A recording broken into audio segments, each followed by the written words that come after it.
చేసుకోవడం, మనకి దేవాలయానికి వెళ్ళిపోవటం, భగవంతుని ఆరాధించుకోవటం, ఇవన్నీ అలవాట్లు.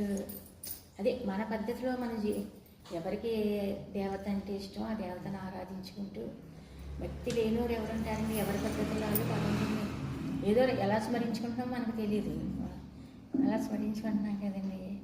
కరెక్ట్గా కార్తీక మాసంలో పౌర్ణమి ముందు వచ్చే సోమవారం ఏకాదశి రోజుని కొమ్మరిలో ఫస్ట్ నేను నాన్నగారిని చూడటం. అట్లా అంతకుముందు కార్తీక మాసం ఫస్ట్ రోజు నాన్నగారిని చూసుకునేసరికి అండి ఏదో దేవతలనే గుళ్ళోకి వెళ్ళి ఆరాధించుకుంటున్నాం, దండం పెట్టుకుంటున్నాం, కళ్ళు మూసుకుంటున్నాం, నమస్కారం చేస్తున్నాం. ఇవన్నీ ఏమో దేవుడు మన ఎక్కడికో అంటే మంచి భక్తి. నాన్నగారు ఏమనేవారంటే భయం వాళ్ళని భక్తి అన్నా రావాలి, లేదా భక్తి వాళ్ళని భయం అన్నా రావాలండి. రెండిట్లో ఏదోటండి. అంటే కేవలం భక్తికి కూడా భగవంతుడు అంటే ఇష్టపడటానికి భక్తికి కూడా కారణం ఏంటంటే అండి, అలా యమధర్మరాజు నూనెలో పడేస్తాడు, ఇక్కడ పడేస్తాడు, ఇక్కడ పడతాడు అని చెప్పి ఆ నరకానికి సంబంధించిన గొడవ వింటున్నామండి. స్వర్గానికి సంబంధించిన గొడవ పెద్దల పురాణాలు అయ్యి చెప్పేవారు. అంతేకాని ఆధ్యాత్మికంగా సబ్జెక్టు ఈ కోణంలో తెలియదు కదండి అసలు. అదని ఆ బాధలు భరించలేము కదా. దేవుని పట్టుకోవడం నయ్యము, ఆయన పట్ల భక్తి కలిగి ఉంటే మరి కొద్ది చెయ్యి కాలితేనే వేడి భరించలేకపోతున్నాం కదండి భౌతికంగా అండి. ఈ శరీరం కాకపోయినా ఇంకో శరీరం ఇచ్చి ఆ బాధను అనుభవించాలా, దానికి భౌతికంగా జీవితం ఉంది కదండి. ఆ రకంగా దేవుని ఈశ్వరుని కూడా ఆ రకంగా ఆరాధించుకున్నాం. కానీ గుళ్ళోకి వెళ్తాను, మన కోరికలు ఏమైనా ఉంటే నెరవేర్చుకున్నాం, ఆయన ఏదో అడుగుతాను, ఆయన ఏదో ఇస్తానే, అది ఆ రకంగా భక్తిగా జీవిస్తున్నాం కదండి అండి. అంటే ఫస్ట్ నాన్నగారిని చూసిన రోజు నాన్నగారు ఏమన్నారంటే అండి, అంటే ఒక చైతన్యం దేహం ధరించి భూమి మీద తిరుగాడుతున్నట్టు మనకి తెలియదు కదండి అసలు. మరి అంటే ఎందుకు అంటే అండి, పూజ మనం ఫస్ట్ నుంచి ఈ జన్మలోనో పూర్వజన్మల్లోనో ఏదో ఎంతో కొంత పుణ్యకార్యాలు చేసిన వల్లనే ఆ దైవే నాన్నగారు. ఇప్పుడు నాన్నగారు అన్నారు, ఒక చైతన్యం దేహం ధరించి భూమి మీదకి వచ్చినప్పుడు మనం ఏ దేవతనైతే ఆరాధిస్తున్నామో ఆ దేవతే మన నాన్నగారి దగ్గరికి తీసుకెళ్ళండి అటండి. అంటే ఎందుకంటే దేవుడికి ఒక పువ్వు పెట్టినా, ఒక దీపం ఉంచినా, నమస్కారం పెట్టుకున్నా, ఏది చేసుకున్నా దేవాలయంలోకి వెళ్ళేసరికి కళ్ళారా దేవుని చూసుకోవాలి కదండి. ఆటోమేటిక్గా కంటికి కళ్ళు మూస్తాం కదండి. దేవుడు దర్శనానికి వెళ్ళినప్పుడు కళ్ళు మూతలు ఎందుకు పడుతున్నాయని అడిగారండి ఫస్ట్ రోజు దర్శనం. ఎందుకు పడుతున్నాయంటే ఆ దేవుడు బయట ఉన్న దేవుడు సాధన చేసే సాధనం ఏంటంటే, నీ హృదయంలోనే ఉన్నాను, నీ హృదయంలో ఉన్న నన్ను కూడా చూడు, గుర్తించు అని కళ్ళు మూత పడేది కదా. ఆటోమేటిక్ యాక్షన్ కింద ప్రతి ఒక్కరికి గుళ్ళో వెళ్ళేసరికి పడతారు కదండి. కానీ ఏ దేవతనైతే మనం ఆరాధించుకున్నాము, ఏ ఆశ్చర్య చదువుతండి మామూలుగానండి. నిజంగా ఈశ్వరుడు భౌతికంగా దేవుడు ఒక రూపాన్ని, నామాన్ని ఆరాధిస్తే ఆ దేవుడు ఎక్కడికో వైకుంఠంలో పంపుతాడు, పాపాలకి కైలాసాన్ని పంపుతాడు, యమలోకం పంపుతాడు, ఎక్కడికో పంపుతాడు అనుకున్నాం కానండి. ఆయన తీసుకొచ్చి సాక్షాత్ ఏ దేవతనైతే ఆరాధించుకుంటున్నామో ఆ దేవతే తీసుకొచ్చి నాన్నగారి చేతిలో పెట్టింది అదండి. అంటే నువ్వు ఏ దేవతనైతే ఆరాధిస్తున్నావో ఆ దేవతని మమ్మల్ని చూపించింది అని సంగతి మర్చిపోవద్దు అన్నారండి. ఎలా అంటే ఆ రూపమే కదా మనం చేర్చిందండి అండి. నాన్నగారు ఎక్కడున్నారో మనకు తెలియదండి. ఆ దేహం ధరించారండి, ఆ భూమి మీద అలా తిరుగుతున్నారండి. మరి నాన్నగారు జిల్లూరులో ఉన్నట్టు మరి నాన్నగారు కొమ్మరి వస్తున్నారండి, కొమ్మరికి వెళ్తున్నారు, నేను కొమ్మరిలోనే ఉన్నానండి. మరి అయినా తెలియదు కదండి. అంటే కరెక్ట్గా ఎప్పుడు పరిచయం అవ్వాలో, ఎప్పుడు దర్శనం అవ్వాలో ఆయన అలాగ జీవనం వేసుకునండి. మరి అంటే డైరెక్ట్గా ఈశ్వరుడు ఎంత అపురూపంగా పాపం మనం తీసుకెళ్ళి నాన్నగారి చేతిలో పెట్టారా అంటే ర్యాంక్ రూట్లు పట్టించకుండా సాక్షాత్తు వస్తువు అనుభవం, ఎవరికైతే వస్తువు అనుభవంలో ఉందో వాళ్ళ చేతిలో దేవుడు ఈశ్వరుడు భౌతికంగా ఏ దేవతనైతే ఆరాధించారో ఆ ఈశ్వరుడు పట్ల మనకు కూడా గౌరవభావన కృతజ్ఞత మర్చిపోలేం కదండి. ఆయనే ఆ రూపాన్ని ఆరాధించడం వల్లనే ఆయనే కదండి నాన్నగారి దగ్గర చేర్చిందండి. అందు గురించి ఏంటంటే దేవుడికి దీపం ఉంచాలి, పూజ చేసుకోవాలి, నైవేద్యం కావాలి, భగవంతుడి పట్ల భక్తి అవన్నీ ఊరికే ఎందుకు పోతాయండి. కాకపోతే ఏంటంటే కాల ప్రవాహంలో అంటే ఎప్పుడు ఒకటో తరగతిలోనే ఉండిపోం కదా. ఇప్పుడు ఆయన మరి నాన్నగారి చేతిలో ఎందుకు పెట్టాడు ఈశ్వరుడు తీసుకెళ్ళి, మనం ఆరాధించే దేవత తీసుకెళ్ళి, అయితే ఇప్పుడు వరకు నన్ను ఆరాధించుకున్నాక సేవించుకున్నాక సరిపోతుంది, ఇప్పుడు ఇప్పుడు ఆయన మనం తీసుకెళ్ళి ఆయన చేతిలో పెట్టారంటే అండి, అంటే ఇంకా అక్కడి నుంచి ఆ జీవితం ఈ పని ఆయన చేతిలో పెట్టేసి మనం విడిచిపెట్టేసారేమో అనిపించిందండి. నాన్నగారు చూసిన కొత్తలో ఈయనమాట అండి. ఈయనకి అప్పచెప్పేసినట్టున్నారు. ఈయనకి అప్పచెప్పేసరికి ఈ టర్నింగ్ వేరు కదండి. ఇప్పుడు ఆ జీవితం వేరండి. నాన్నగారిని మనం తీసుకెళ్ళి భగవంతుడు తీసుకొచ్చి నాన్నగారు ఊరికి ఎవరో తీసుకెళ్ళి నాన్నగారు మన ముందు నేను నాన్నగారు చూశాను, తర్వాత మిగతా వాళ్ళందరికీ నాన్నగారు ఉన్నారు వెళ్ళి చూడండి అని చెప్పాను, ఇలా మనం అనుకుంటాము. మనం చెప్తే ఎవరు వస్తారండి? ఆ పూర్వజన్మ అనుబంధాలు సంస్కారాలు శివులు శ్రవణం పడేసరికి ఆయన దగ్గర చేర్చుకునే ప్రతి ఒక్కరిని కూడా ఆయనేనమాట. ఆ నాన్నగారి చేతిలో మనం తీసుకెళ్ళి ఈశ్వరుడు ఆయన చేతిలో పెడితే ఆయన అంతరూపంగా నాన్నగారిని మనం చూసుకుంటారని మనకు తెలియదు కదండి. పోనీ ఆ ఈశ్వరుడు తీసుకెళ్ళి నాన్నగారి చేతిలో మనం పెట్టారు చూస్తే మన భౌతిక ఇంకా టర్నింగే వేరండి. ఇంకా అక్కడి నుంచి నాన్నగారి దర్శనం ఎన్ని కానిసి మలిపే వేరు, టర్నింగే వేరు కదా అసలు అనేది. పోనీ టర్నింగే వేరు, మనకేమో ఏదో నాన్నగారు దొరికారు మనకు సరిపోతుంది, ఆయన రూపాన్ని చూసుకుంటూ ఆయన నామాన్ని చూసుకుంటూ ఆయన చెప్పిన మాటలు వింటూ కాలక్షేపం చేసుకుందాం ఇలాగనే డైరెక్ట్గానే. అంటే అటు దేవతలు మన చేతిలో పెట్టిందని చెప్పి నాన్నగారు కూడా అది మనడు. అందుకే ఎందుకంటే మీ పిల్లలకు కనిపించక ముందు ఫోటోలు చూసుకుని చక్కగా డైరెక్ట్గా పిల్లలు ఇంటికి వచ్చాక ఫోటోలు చూసుకుంటూ ఉండాలి, ఎదురుకుండా ఉండాలి. కానీ ఆ దేవతే రూపం మార్చుకుని వస్తే అప్పుడు ఆ దేవతతోటి వాళ్ళు వచ్చాక వాళ్ళతోటి కాలక్షేపం చేసుకుంటాం కదండి. అలాగే నాన్నగారితో పరిచయం మాటలు ఎలాగని చెప్పి ఆ రకంగా మనం జీవితం జీవిద్దామని అనుకున్నామండి. అలా జీవిద్దామని అనుకునేసరికి ఆయన తీసుకొచ్చి ఈయన చేతిలో పెడితే ఇప్పుడు ఈయన సరే ఈ భౌతికమైన జీవితమే జీవితం కాదు, అది మరణం లేని జీవితం ఉంది, నువ్వు అసలు పుట్టనేవాడు, నీకు సాగు లేదు పుట్టుక లేదు, అంటే భౌతిక జీవితానికి నువ్వు పరిమితం అయిపోతున్నావు, భౌతిక జీవితమే జీవితం కాదు. అంటే ఈ భౌతిక జీవితం ఎలా అయితే ఉందో లోపల అలాగే నీకు ఒక ఇన్నర్ లైఫ్ ఉంది, ఆ ఇన్నర్ లైఫ్ కూడా నువ్వు జీవించాలి, ఇండిపెండెంట్ జీవితం కూడా ఉంది. అంటే మరణం లేని జీవితం ఎలా జీవించాలో అలా జీవించడం నేర్పి మరి ఆ దేహం ధరించిన ఆయనే నేనే నీ హృదయంలో అంతర్యామిగా ఉన్నాను అని చెప్పి నాన్నగారి దగ్గర ఏ సుఖం ఏ శాంతి ఏ ఆనందం ఏదైతే మనం అనుభవిస్తున్నామో అవి సరిపోతాయి మనకి. ఆ గుళ్ళో వెళ్ళిపోతే అది కార్తీక మాసం వచ్చింది, 4 సోమవారాలు ఉపవాసం చేసి ఒకసారి అభిషేకం చేయించుకుంటే మళ్ళీ సంవత్సరం దాకా ఆయన మొఖం పని చూడకపోయినా పర్వాలేదు. అంటే ఎందుకంటే ఊరికే దీపానికి ఎలక ఒత్తి పెట్టుకెళ్తా ఉంటే ఈ ఒత్తి పెట్టి ఆరిపోయిన ఒత్తి పెట్టుకెళ్తా ఉంటే వెలుగున్న ఒత్తికి ఆ ఒత్తి అని వెలిగితే ఆ పుణ్యం వల్లనే వాళ్ళందరూ తరించిపోయారు కదండి. కార్తీక మాసం అంటే ఆ తృప్తి ఆ కార్తీక మాసం స్నానం చేసినప్పుడు కార్తీక పురాణంతో సమాప్తం అండి. నెల సరిపోయింది. ఆ నెల కార్తీక మాసం స్నానాలు చేయటం, అభిషేకం చేయించుకోవటం, చూడటం. తర్వాత ఏమో మనం ఎవరింటికాడ ఏం ముట్టుకోకూడదు కార్తీక మాసం. అంటే మళ్ళీ మనం చేసుకునే పుణ్యం మనకే ఉండాలి, మనం ఎవరింటికాడ ఏమి ఎక్కడ. ఎందుకంటే మరి ఉపవాసాలు చేసి సోమవారాలు చేసి ఇవన్నీ చేసుకున్నప్పుడు అండి వాళ్ళు పుణ్యం చేసుకోవాలనుకున్నప్పుడు అండి ఎదుటి వాళ్ళు పుణ్యం చేసుకోవడానికి అవకాశం వాడు ఎందుకు ఇస్తాడండి? ఎందుకు ఇస్తామండి మనం అసలు ఆయన అదో అంటే వ్యక్తిలో కూడా అదో కాదండి. ఒకసారి నాన్నగారు ఏమన్నారండి, మరి నాన్నగారు కూడా కార్తీక మాసంలో మరి నాన్నగారిని చూసాక కార్తీక మాసం అక్కడ భోంచేయకూడదు ఇక్కడ భోంచేయకూడదు, పుణ్యం ఎవరి వాళ్ళకి పుణ్యం అండి. ఒకసారి ఎవరింటి కూడా ఫంక్షన్లో వైజాగ్లో అన్నారండి, మనం ఎలా కాలక్షేపం చేస్తున్నామంటే ఎదటి వాళ్ళు పుణ్యాలు చేసుకుంటున్నారు కదా, ఎదటి వాళ్ళు పుణ్యం చేసుకుంటే ఎవరైనా 10 మంది భోజనాలు పెట్టుకుంటే ఒక 100 మంది కొని వాళ్ళు భోజనం పెట్టుకున్నప్పుడు తిని కూడా ఉండాలి కదండి. మరండి ఎవరో ఒకరు తినాలి కదా, తినకపోతే వాళ్ళకి పుణ్యం ఎలా వస్తుందండి?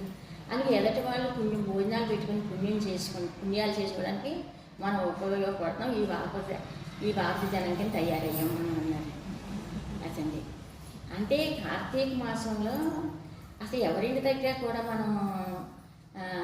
మనం చేసుకున్న 4 సోమవారాలు ఏకాదశిలో ఏయో దానికి సంబంధించిన పుణ్యాన్ని మనమే సంపాదించుకోవాలి, ఆ పుణ్యం పరలోకంలో మనం అనుభవించాలి ఆ రకంగా అనుకున్నాం కానీ లేదా ఎదటి వాళ్ళు పుణ్యం చేసుకోవడానికి వాళ్ళ ఇంటికి వెళ్ళి భోజనం చేయడానికి అవకాశం ఇస్తామా?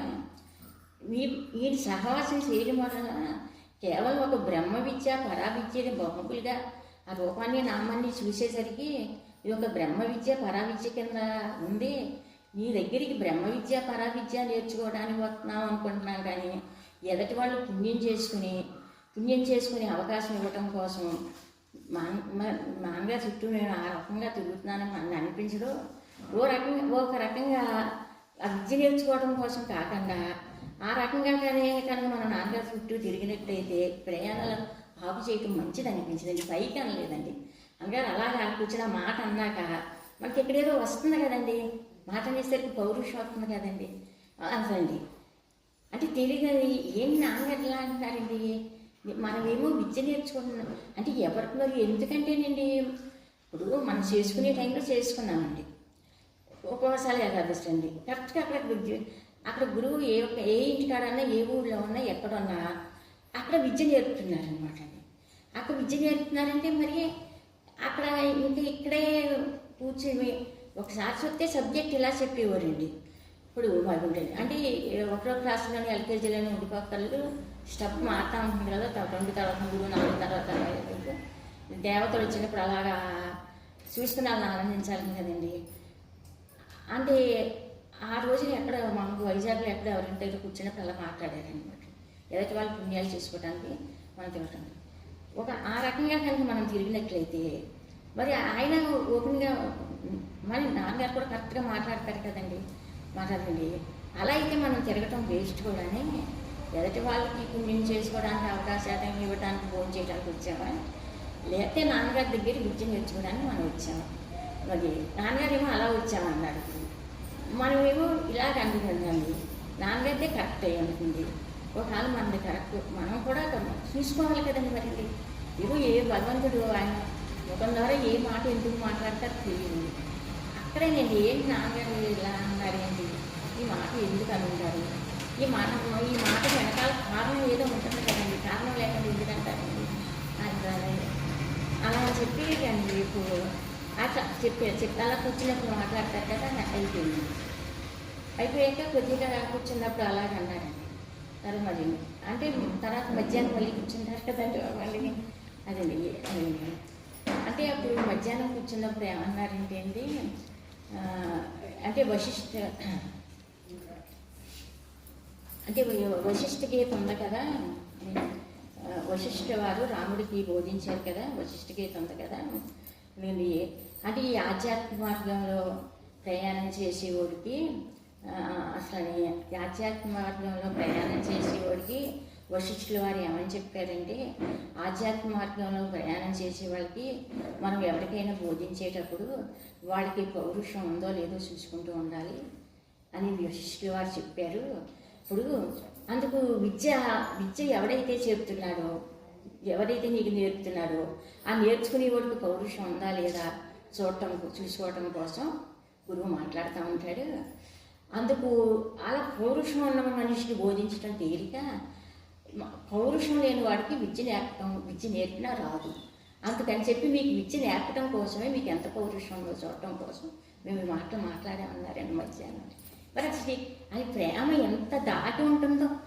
ఒక్కోసారి ఒక్కో మాట మాట్లాడినప్పుడు అంటే మాట వెనకాలండి మన ఆప్యాయక అమ్మ బాగున్నావా ఎలా ఉన్నావా అన్నప్పుడు వెనకాల దాగి ఉన్నది ప్రేమేనండి.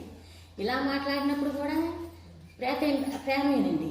ఒకవేళ మన మీద ఎప్పుడైనా చిరాకు కోపాన్ని ప్రదర్శించారనుకోండి, అక్కడ ఏదో టర్నింగ్ తిప్పడం కోసం కదండి. ఆ రకంగా అలా విద్య నేర్పుకుంటూ మరి వచ్చారు కదండి. అప్పుడు అలా టర్నింగ్ టైంలో ఈ కార్తీక మాసంలో అప్పుడు ఆయన రూపాన్ని నామాన్ని ఆ సబ్జెక్టుని చూసుకున్నాక అప్పుడు ఇంక సోమవారాలు ఏకాదశి అమావాస్యలు పౌర్ణాలు మనం ఎవరింటికాడ భోజనం చేయకూడదు అది ఇది అంటే మనం ఎవరింటికాడిని భోజనం చేస్తే మన పుణ్యం వాళ్ళకి వెళ్ళకూడదు, కార్తీక మాసం మనం చేసుకుని పుణ్యం మనకి ఉండాలి అలాగే అనుకుని జీవించినాం కదండి. అసలు అందుకని ఎక్కడ మనకి ఎలా టర్నింగ్ తిప్పాలో ఎలా మలుపు తిప్పాలో ఇవి మనకి లోపలైనా మనకి నాన్నగారు అలా ఉన్నప్పుడు మనం ఎలా ఉన్నామో చూసుకుంటారు కదా, ఏముంటుంది తెలియదు కదండి.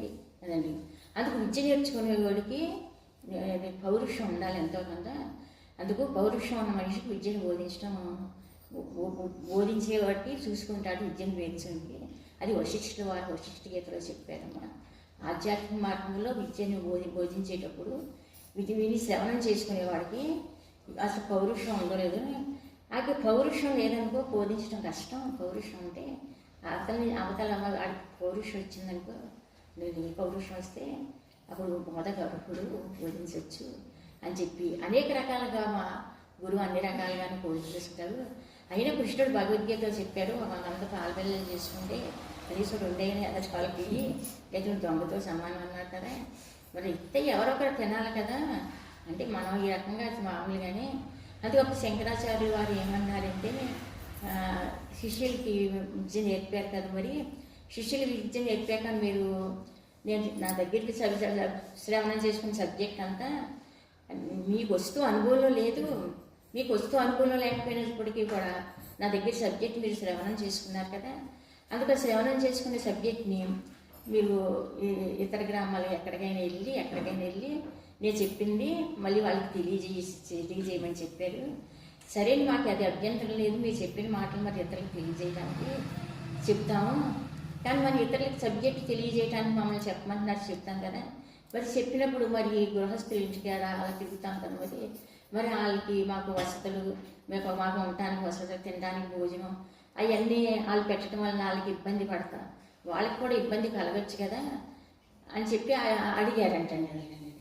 అడిగితే అలా కాదు, అంటే నేను చెప్పిన విద్యను మీరు ఇతరులకు తెలియజేయమని నేనే చెప్పాను కదా మీకు. అప్పుడు వాళ్ళ వైపు నుంచి మీ వైపు నుంచి ఏమో విద్య నేర్చుకునే టైంలో వాళ్ళ వైపు నుంచి మీరు వసతి తీసుకోవచ్చు, భోజనం తీసుకోవచ్చు, ఆశ పనికిరాదు. ఇది అంటే ఈ ఆధ్యాత్మ మార్గంలో అంతవరకు అంటే ముందు భగవంతుడు ఏం చేస్తాడంటే నేను ఒకటి గౌరవకాంక్ష ముందు ధ్యానం ఏమి వచ్చేదండి మనకి. అది ఎన్ని చోట్ల ధ్యానం అవుతుందండి. ఇప్పుడు నుయ్యి తవ్వుతారండి, నుయ్యి తవ్వితే గడ్డపారు వేయగానే జలం ఊడిపోతున్నానండి. నీరు గడ్డపారు తవ్వగానే ముందు రాళ్ళు ఉంటాయి, పెంకు ముక్కలు ఉంటాయి, అన్నీ తగులుతాయండి. తవ్వగా ఇదంతా తీసాక లోపల నుంచి నీరు జల వస్తుంది కదండి. జల ఎక్కడో ఆ జల నీటిలో భూమిలో జలం ఊడే వరకు మనం తవ్వాలి కదండి. ముందు గడ్డపారేసినంటే నీళ్ళు పడిపోతే ఇంకెందుకంటే నీళ్ళు తవ్వడం. అందుకు కొంత టైం పడుతుంది, ఓపిక పట్టాలి. నుయ్యి తవ్వినప్పుడు ఎంత టైం అయితే పడుతుందో అలాగే మనకి ఆ గడ్డపార కూడా ఒకే చోట వేయాలని చెప్పి అక్కడో గడ్డపార వేసేసిన నీళ్లు పడవు. ఒకే చోట తవ్వుతున్నాం అనుకోనండి, అక్కడ మామూలుగా నీరు పడుతుంది కదండి. అవన్నీ భౌతికంగా మనకి అవన్నీ మామూలుగా తెలుస్తాయి కదండి. అంత గురించి ఏంటంటే ఇప్పుడు అవన్నీ ఇప్పుడు మనకేంటంటే సరిపోతుందనండి.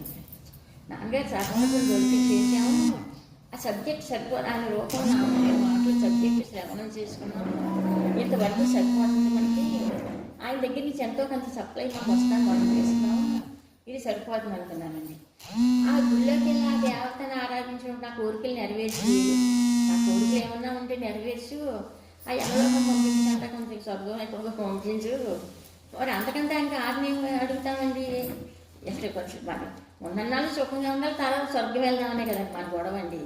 ఉన్నన్నాళ్ళు మనకి ఏమి ఇబ్బందులు పడకూడదు, తర్వాత స్వర్గం. అలాగే నాన్నగారు దొరికారు.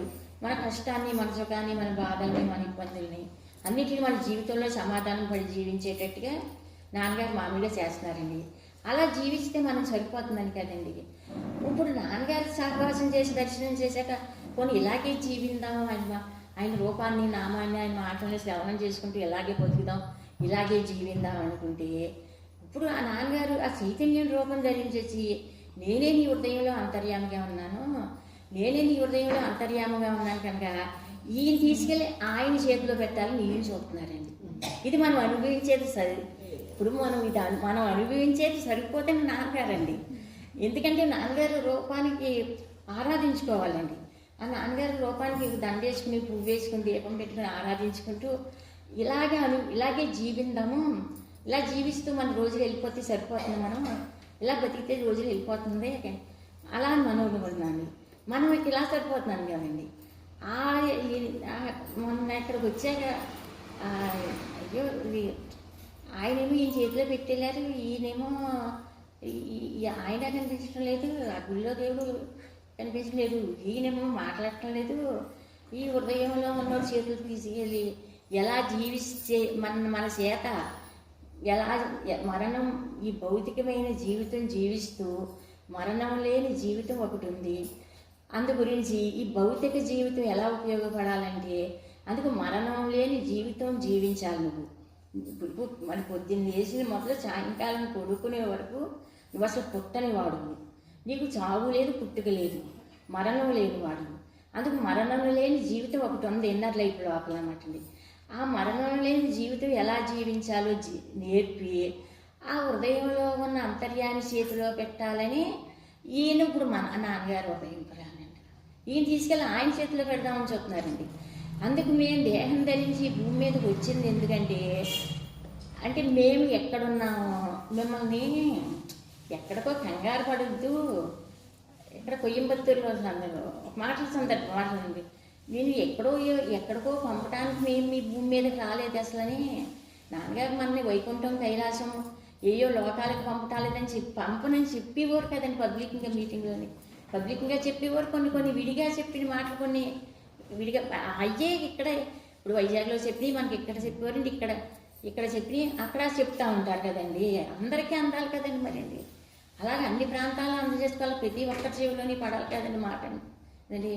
అందుకు ఇప్పుడు నాన్నగారు ఏం చేస్తున్నారు ఏంటండి, ఇలా ఆయన చుట్టూ తిరుగుతున్నాము, ఏ ఊరు వెళ్తే ఆ ఊరు వెళ్ళిపోతున్నాము, అక్కడ అరుణాచలం వెళ్తే అరుణాచలం వెళ్ళిపోతున్నాము, ఈ అదృష్టం చాలు దాన్ని చూసుకుంటాను, ఇలాగా ఈ మనసుని మినహాయించేసుకుని ఇలాగే బతికేద్దాము, ఈ నేననే తలంపు మనసులో వ్యక్తి భావన అది ఉంచుకునండి, అలా నాన్నగారిని ఎంజాయ్ చేసుకుంటూ అలాగే జీవిందామని చెప్తండి అదండి. ఆయన నువ్వు ఈశ్వరుని అయితే మనం ఏ దేవతలను అయితే ఆరాధించామో ఆయన తీసుకొచ్చేమో ఈ చేతిలో పెట్టారు, ఈ చేతిలో పెట్టానేమో ఈ జీవితానికి ఏమో ఈ జీవితం సరిపోదు, నేను తీసుకెళ్ళిన హృదయంలో ఉన్న అంతర్యాన్ని చేతిలో పెడతాను, మరణం లేని జీవితం నేర్పుతాను, అది నేర్చుకోమని చెప్పి ఈయన తీసుకెళ్ళి కూడా ఆయన చేతిలో పెట్టాలని చెప్తున్నారండి. మనం అనిపించేది సరేనండి. లేకపోతే నాకు పత్రం ఎందుకు, పొలం ఎందుకు, త్రోయం ఎందుకు, నీ పూజలు పునస్కారాలు నాకెందుకని కదండి భగవంతుడు నీ దండలో నమస్కారాలు అంటే మనం ఆయన రూపాన్ని నామాన్ని ఆరాధించుకోవాలండి. ఎందుకంటే ఆయన తీసుకెళ్ళండి, నాన్నగారు తీసుకెళ్ళి హృదయంలో అంతర్యాన్ని చేతిలో పెట్టాలి కదండి. అది చేస్తున్నప్పుడు మన తల ఎలా ఉంటుంది, ఆలోచన ఎలా ఉంటుంది, మాటలు ఎలా ఉంటున్నాయి, చేతలు ఎలా ఉంటున్నాయి, ఇది చూసుకుంటున్నారు కదండి. కొన్ని ఇక్కడతో నాన్నగారు సరిపెట్టా అనుకోవచ్చండి, ఈ జీవితంతో నాన్నగారు సరిపెట్టలేదు కదండి. మరి అనుడు ఇప్పుడు ఏ భౌతికమైన జీవితం జీవిస్తున్నామో హృదయంలో ఉన్న అంతర్యామి చేతిలో మనం తీసుకెళ్ళి అంతర్యామి చేతిలో పెట్టాలని నేను చూసుకున్నారండి. ఆయన పని అయిపోయిందండి, ఆ ఈశ్వరుడు ఈయనకి అప్పగించారండి, ఈయన ఆయనకి అప్పగించాలండి ఇప్పుడండి. అదండి అంటే మరి అసలు అది ఏం విద్య అంటే ఏం చెబుతామండి, ఎలా ఆచరించాలి, ఎలా జీవించాలి ఏంటి అంటే అది నిజంగా అలాగా అంత టీచింగ్ అంత వైభవం.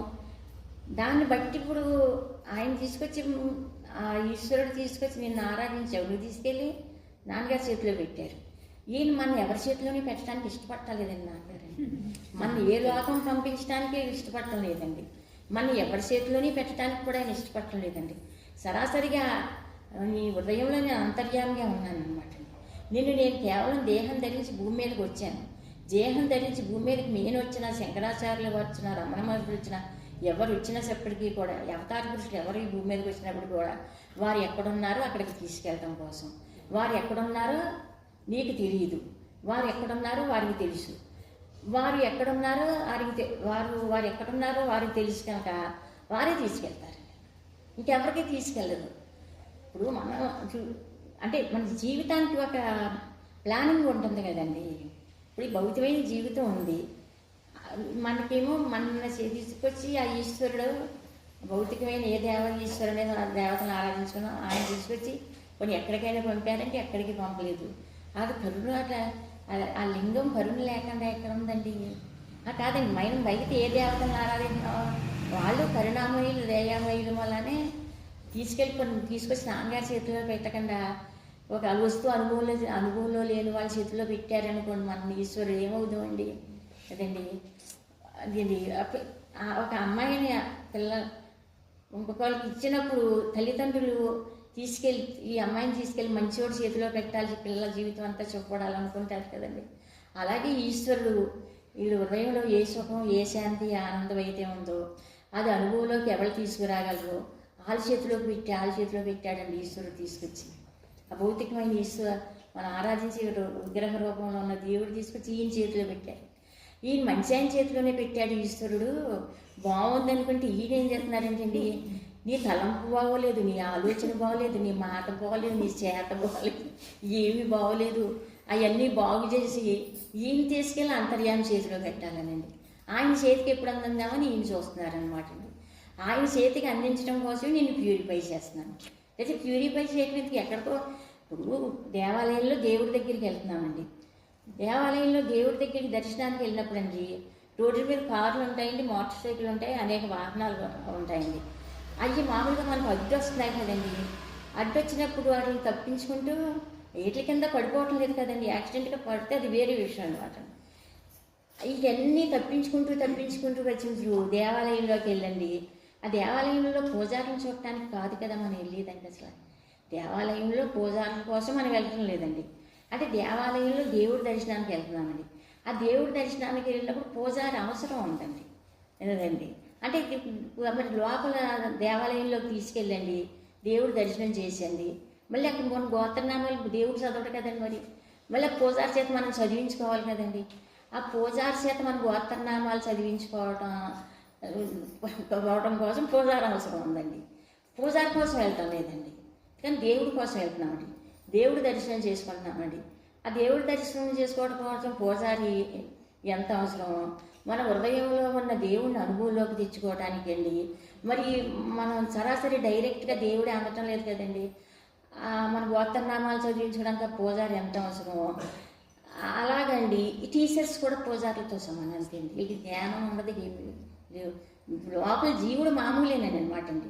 అలాంటి మిగతా వాళ్ళు అందరినీ కాదు, నా విషయం దగ్గరికి వచ్చేసరికి అండి వీడు ఏంటంటే దేవుడి గురించి మన నెత్తి మీద జడగోపం పెట్టి మన గోత్రనామాలు చదివితే అప్పుడు మనకి ముఖం ఎక్కింటుందండి. ఊళ్ళోకి వెళ్ళాకనే ఆయన పూజారి పట్టించుకుని గోత్రనామాలు చదివారనుకోండి, పూజారి పట్టించుకుని గోత్రనామాలు చదవటం వల్ల మన ముఖం వెలిగిపోతుందా?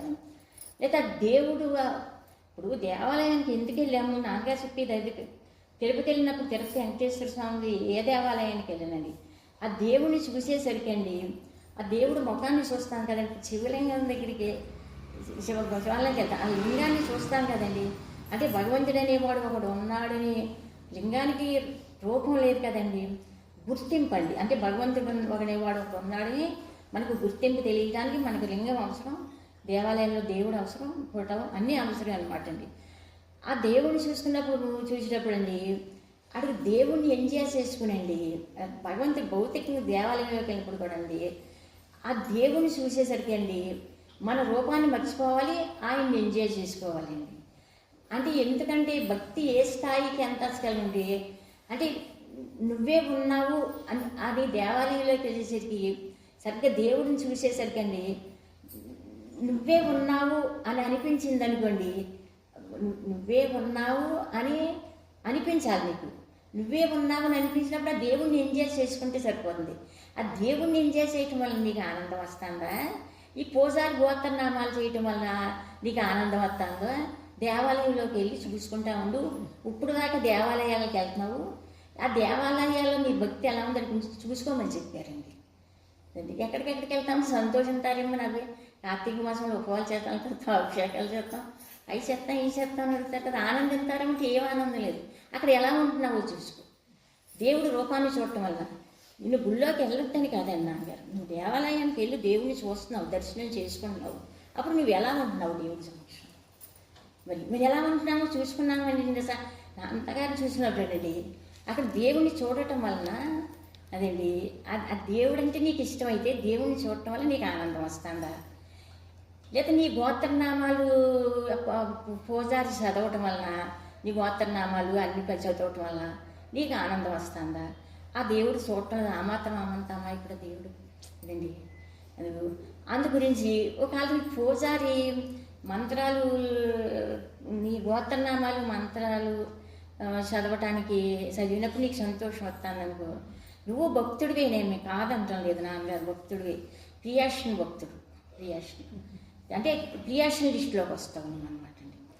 అదండి అలా కాకుండా దేవుడు విగ్రహాన్ని చూసేటప్పుడు నాన్నగారు నల్ల ఉన్నారనుకోండి, కరెక్ట్గా నాన్నగారిని చూసేటప్పుడు ఆ నాన్నగారు ముఖం చూడటం వల్లే మనకు ఆనందం వస్తుంది అనుకోండి. అందు గురించి అండి మరి దేహం ధరించారు కదండి, ఆ గుళ్ళో ఉన్న దేవుడికి నాన్నగారి దగ్గర ఉన్న దేవుడికి డిఫరెంట్ ఎలా తేడా వస్తుందన్నారంటేనండి, ఇప్పుడు నాన్నగారిని చూసేసరికండి ఎంజాయ్మెంట్కి అందుతున్నారు, ఆ రూపాన్ని చూసేసరికండి ఒక్కసారి ఆ కళ్ళు ఆ ముఖం మనకి ఎంజాయ్ చేసుకోవాలనిపించిందండి.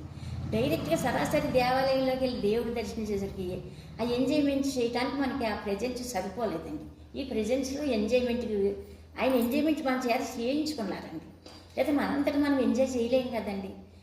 అలాగా ఎంజాయ్ చేయడం వలనని అలా భగవంతుడిని ఎంజాయ్ చేయటం కూడా దేవుణ్ణి ఎలా ఎంజాయ్ చేసుకోవాలో నేర్పి ఈ గోత్రనామాల్లోంచి ఈ రూపంలోంచి మన నామంలోంచి ఈ బలహీనతలోంచి మనం బయటికి తీయాలని ఆయన అనుకుంటామంటే మళ్ళీ ఈ కార్తీక మాసం మళ్ళీ ఆ గుళ్ళో ఉన్న దేవుడికి అని నీ పేరు తెలియదా, నీ నామం తెలియదా, నీ పేరు తెలియదా, నువ్వెవడికో తెలియదా అంటే అంత తెలియనోడాడు అసలు. అలానే చదివించుకోవద్దని కదా నాన్నగారు కూడా చదివించేవారు మరలాగండి. గుళ్ళోకి వెళ్ళినప్పుడు గోత్రనామాలు ఆయన గోత్రనామాలు చదివించుకోవడం ఏంటో అది ఆ దేవుడికి ఆయనకి ఎరుకని మనకు తెలియకపోతుంది. అంటే ఆయన చదివించుకున్నారు, మనకేంటంటే అంటే మన రూపబుద్ధిలోంచి మన నామబుద్ధిలోంచి మన ఎంజాయ్మెంట్ వాళ్ళ కార్తీక మాసం, దామోదరుడ, సోమవారం ఇవన్నీ నువ్వు చెప్పాలి వాడికి. అలా చెప్పొద్దని కాదండి, అంటే విభజన చేశారండి. ఇప్పుడు పూజ ఇడిచిపెట్టమని కాదు నాన్నగారు, ఇవన్నీ ఇడిచిపెట్టమని కాదండి, అక్కడ డిఫరెన్స్ చూసుకుంటామండి. నేను దేవాలయానికి నేను వెళ్ళొద్దని కాదు, అంటే కొంచెం మామూలుగానండి నీకేసి అక్కడ ఆనందం ఎక్కడి నుంచి వస్తుంది అదండి. ఆనందం ఎక్కడి నుంచి వస్తుందని మా నాన్నగారు మాట చెప్పారు కదండి. చెప్పాక మరి దేవాలయానికి ముందు వెళ్ళాము కదండి, చెల్లాక చూసేసరికండి అది ఆయన దేవుణ్ణి చూడటం వలన అయ్యో భగవంతుడిని ఆ రూపాన్ని అసలు వెంకటేశ్వర స్వామి అంటే ఎంత కలియుగ దైవం కదండి, ఎంత అందంగా ఉంటాడండి పాదాలతో కదండి. ఆ రూపాన్ని చూడటం వల్ల నీకు ఆనందం వస్తుందా, నీ గోత్రనామాలు చదివించుకోవటం వల్ల నీకు ఆనందం వస్తుందా, దేనికి ఆనందం వస్తుందా చూసుకుంటాడు. అది కలియుగ దైవం అంత సామాన్యుడే కాదు, మామూలుగానండి. వెంకటేశ్వర స్వామి గుడిలో చెప్పండి. అప్పుడు ఒకవేళ మనకి ఇలా మన గోత్రనామాలు మన పేరు ఈ చదివించుకోవడం వల్ల మనకు సంతోషం వస్తుంది అనుకోండి, అప్పుడు భగవంతుడు ఏం చేస్తాడంటే అప్పుడు కూడా ఆయన దయ చూపిస్తాడంటండి. ఆయన ఏమనుకుంటాడంటే ఈ క్రియేషన్ భక్తుడు, అంటే క్రియేషన్లోంచి ఆనందాన్ని కోరుకుంటున్నాడు వంత గురించి అని చెప్పింది. ఆయన దయని అనుగ్రహాన్ని క్రియేషన్ నుంచి పంపిస్తాడంటండి. అక్కడ కూడా అనుగ్రహాన్ని పంపించేది ఆయనేనంటండి. అలా కాకుండానండి ఆయన చూడటం వల్లే మనకు ఆనందం వస్తుంది అనుకోండి. అంటే మన గోత్రనామాలతో సంబంధం లేకుండా భగవంతుని అలా చూసేసరికి మనకు ఆనందం వస్తుంది అనుకోండి.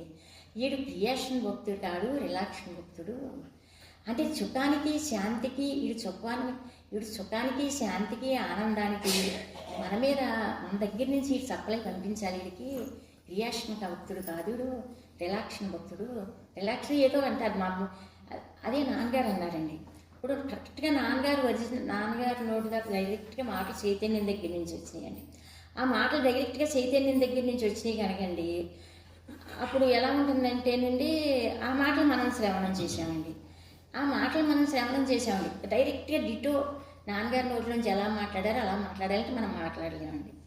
అంటే ఎందుకంటే మనం మాట్లాడమన్నప్పుడు అండి నాన్నగారు వీటి సత్సంగాలు చెప్పు మాట్లాడమన్నప్పుడు ఎలా మాట్లాడాలో మరి ఆయన్ని అడగాలి కదండి. మరి ఇప్పుడు మనం ఎలా మాట్లాడాలి మీరు మాట్లాడమంటున్నారండి. ఇప్పుడు నాన్నగారికి వస్తువు అనుభవం ఉందండి, మాకు వస్తువు అనుభవం లేదు. కానీ వస్తువు అనుభవంలో ఉన్న వాళ్ళ దగ్గర నుంచి మాటలు శ్రవణం చేసుకుంటున్నామండి. చేసుకున్నప్పుడు మరి మనసులోని వస్తువు అనుభవంలో లేనప్పుడు ఎలా మాట్లాడతాడండి మామూలుగానండి. మన సొంత ఇంట్లో తిరుగుతున్నాం, ఇది బెడ్రూము, ఇది బాత్రూము, ఇది అని మామూలుగా అలా చూపించాం కదమ్మా. మనం ఏ ఇంట్లో అయితే నివాసం చేస్తున్నామో ఆ ఇంట్లో గురించి మాట్లాడండి. అవి మనకు తెలియకుండా ఎలా మాట్లాడతామండి మామూలుగానండి. విని మాట్లాడింది వేరు, నివాసం చేసి మాట్లాడింది వేరు కదండి అసలు అండి. అంత గురించి ఏంటంటే అక్కడేమో మరి క్రియాషన్ దగ్గర నుంచి వచ్చిన ఆయన అనుగ్రహం అండి. లోపల ఇక్కడ రిలాక్షన్ దగ్గర నుంచి వచ్చినప్పటికీ కూడా ఆయన దగ్గర నుంచి వచ్చిందండి. కానీ సుఖానికి, శాంతికి, ఆనందానికి ఎవరి మీద ఆధారపడుతున్నాడో నీడు చూసుకుంటాడండి. కనీసం రెయ్యిల చెరువు వాళ్ళు కొన్న తెలివితేటలు కూడా భక్తుడికి లేవు. సముద్రానికి కనెక్షన్ తెచ్చుకుంటున్నారు వాళ్ళు. ఉప్పు నీళ్ళు తగ్గితే రెయ్యి పెరిగిపోతుందండి. వాళ్ళకు ఉన్నాయి తెలివితేటలు. అంటే నీ హృదయంలో ఉన్న భగవంతుడి దగ్గరికి, నీ హృదయంలో అంతర్యామి ఒకడు ఉన్నాడని చెప్తున్నాడు కదా, ఆయనతోటి మానసికమైన అనుబంధం పెట్టుకొని కనెక్షన్ ఏర్పరుచుకుని సుఖాన్ని, శాంతిని, ఆనందాన్ని ఆయన దగ్గర నుంచి పీల్చుకోవడం నీకు రావటం లేదు. అప్పుడు వీడి క్రియాషన్ భక్తుడు కాదు. నన్ను చూడటం వల్ల నీకు ఆనందం వస్తుంది. అందు గురించి సుఖాన్ని, శాంతిని, ఆనందాన్ని నా దగ్గర నుంచి ఎంతో కంటే నీకు సప్లై చేయాలి, సప్లై చేసి అది అనుభవించాలి అని చెప్పి నీ క్రియాషన్ దగ్గర నుంచి సప్లై చేయడం పరిణామం ఒక రకం ఉంది. లోపల నుంచి రిలాక్షన్ వచ్చే సప్లై, రిలాక్షన్ దగ్గర నుంచి వచ్చే సప్లై ఇంకోసారి పరిణామం బాగుంటుంది. దీని పరిణామం అమృతం. కాల ప్రవాహంలో ఇది కొట్టుకెళ్తాం, అది కాల ప్రవాహంలో కొట్టుకెళ్తుంది. నువ్వు దైనందిన జీవితంలో చేసుకోవాల్సింది ఏంటంటే, ఇప్పుడు ఒక కాలంలో మనం ఏదైనా సంపాదించామనుకోనండి, దాన్ని పట్టుకుపోవడానికి ఇంకో కాలం వస్తుందండి వెనకాలండి. ఒక కాలంలో డబ్బు సంపాదించుకున్నాం అనుకోనండి, ఏదో ఒక తరం తర్వాత 4 తర్వాత వెళ్తానండి. దేహం భూమి మీదకి వచ్చిందంటే ఒక కాలంలో వచ్చామంటే ఇంకో కాలంలో వెళ్ళిపోతాం అనమాట అండి. అలా కాల ప్రవాహంలో కూడా అండి, నువ్వు ఒక కాలంలో సంపాదించింది ఇంకో కాలం రెడీగా ఉంటుంది వెనకాల దాన్ని పట్టుకుపోవడానికి అనమాట అండి. అలా జ్ఞాని సమక్షంలో, నాన్నగారి సమక్షంలో, నాన్నగారి సమక్షంలో ఇప్పుడు మనం ఎంత టైము, గంట గడిపామో 2 గంటలు గడిపామో, ఆ గంట 2 గంటలో మనం ఏం అనుభవించామో అది ఒక్కటే కాల ప్రవాహంలో కొట్టుకెళ్ళదని చెప్పారండి. మరి అవన్నీ మనకు బలమైన మాటలు కదండి. ఇప్పుడు మిగతా అన్ని మహామోహన్మోహన్ సామ్రాజ్యాలే కొట్టుకుపోయాయండి. అట్లా ఏది కొట్టుకుపోతుంది? ఇప్పుడు మన దేహం ఎలాగా పోతుంది అది వేరే విషయం అండి. ఒక కాలంలో వస్తుంది, ఒక కాలంలో కొన్ని 80 సంవత్సరాలు చదువుతుంది, 100 సంవత్సరాలు, 60-70 వయసు ఉండేది. ప్రాణం పోసిన రోజే తీసేసే రోజు నిర్ణయం అయిపోయి ఉంటుందని చెప్పారు కదండి. కదండి అదే అందుకే ఆ రోజు ఆయుష్ తగ్గుతుంది, కానీ ఆయుష్ పెరిగిపోతుంది కదండి. అది ఆయుష్ తగ్గుతుందండి. ఆయుష్ తగ్గినప్పుడు మళ్ళీ నిన్నటి రోజు రాదు కదండి. అందుకు కాలాన్ని సద్వినియోగం చేసుకోవాలి కదండి.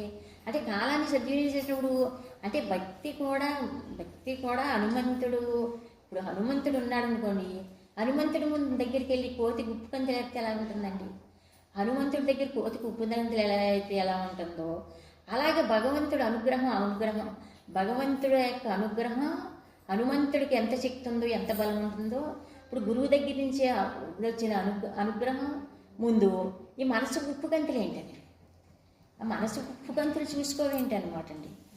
రూపం చూస్తే ఆయా అంశం అండి, కోతి కూడానండి, వానర అంశం అనమాట అండి. ఇది వెళ్ళి హనుమంతుడి దగ్గర ఉప్పు గంతులు ఎత్తే ఎలా ఉంటుందండి. ఈ మనసు నీ హృదయంలో అంతర్యామి దగ్గర నుంచి నేననే తలంపు మనసు ఏదో ఒకటి వచ్చిందని నేను చెప్తున్నాను కదా, వచ్చిందని అక్కడి నుంచే వచ్చిందని చెబుతామంటే దాని ఎదురుకుంటే ఉప్పు గంతులు ఇది అంతర్యామి ఎదురుకుంటే ఉప్పు గంతులు వేస్తుందా? అంటే కుప్పనూర్పులోకేమో దూరం తొట్టుకుంటే సాధన ఊరుకునేవారు కాదు కదండి. ఇప్పుడు కుప్పనూర్పులోకి దూరం కొట్టేసామనుకోండి, అటు తిరిగిన పనులు ఇటు తిరిగి పనులు ఒడ్లు రాలంతే అనమాట అండి. ఇదండి అలా జ్ఞానం వచ్చేస్తుంది మీకు, అలా గంతులు ఎత్తేనే. అందుకు హనుమంతుడు కోతి కుప్పు గంతులు వేసినట్టు దొమ్మరి పిచ్చిలు పోము. ఈ దొమ్మరి పిచ్చిలు ఏమీ చెయ్యొద్దు. చేతనైతే మేము చెప్పినట్టు చెయ్యలేదు, పడి ఉండాలి. మీకు పని అంతా మేమే చూసుకుంటాం. మనం పిల్లల్ని అంటాం కదండి, చేతనైతే చెయ్యలేదు మా ఊరుకోను మరి ఎవరినైనాండి అదండి. అది ఇప్పుడు చేత కాదనుకోండి, చేతనే మనం ఏం చేస్తామండి, ఊరుకుంటే చెప్పండి. ఊరుకుంటుందంటే ఊరుకోదండి అదండి. హనుమంతుడి ముందు కోతి ఎలా గొంతులేస్తుందో అలాగే చైతన్యం దగ్గర నుంచి దాని ఎదురుకుండా గొంతులేస్తుంది మనసు అండి. మరి దాని అంశే కదండి, చైతన్యం యొక్క అంశే నీ దగ్గర వచ్చిందని చెబుతున్నారు కదండి. అక్కడేమో వస్తూ అనుగుణంలో మాట్లాడుతుందండి. దాని గురించి భగవంతుడి దగ్గర నుంచి సప్లై ప్రారంభమవుతుందనండి. అవన్నీ అంత డీటెయిల్స్గా చెప్తారు కదండి. చెప్పినప్పుడు మళ్ళీ మనం దేవాలయంలోకి వెళ్ళేసరికి దేవుణ్ణి ఏంటి ఇప్పుడు నాన్నగారిని చూడకముందు మనకి ఆ పసిగట్టుకోవటాలు చేయటాలు గొడవ లేదు. తర్వాత నాన్నగారి దర్శనం చేసుకొని చూశానండి, అలా ఏమీ లేదు. కొంచెం పసిగట్టుకుంటూ ఉండి అబ్జర్వేషన్ గొంతులేసేపు ఈ మనసుని పచ్చికట్టుకుంటూ ఉండు, నీ మనసుని నువ్వు అలా పచ్చికట్టుకుంటూ ఉండు. దేవాలయంలోకి వెళ్ళినా ఎక్కడికి వెళ్ళినా ఏంచినారు, దేవాలయంలోకి వెళ్ళినా ఎక్కడికి వెళ్ళినా ఏం చేసినా మనసుని అలా పచ్చికట్టుకుంటూ ఉంటే అదండి నీకు దేవాలయానికి వెళ్తున్నావు, దేవుడి దర్శనం చేసుకుంటున్నావు, ఆనందం వస్తుంది. ఆనందం వస్తుంది లేదు, నీకు ఆనందం వస్తుందని సంగతి నీకు తెలుసు. నీకు ఆనందం ఎందుకు వస్తుందో అటు చూసుకుంటాడు సంగతి మర్చిపోతాడు. అంటే నీ ఆనందానికి నీకు అని సపోర్ట్లు కానీ బోట్లు కానీ ఆధారాలు కానీ ఏమన్నా ఉన్నాయా లేవా?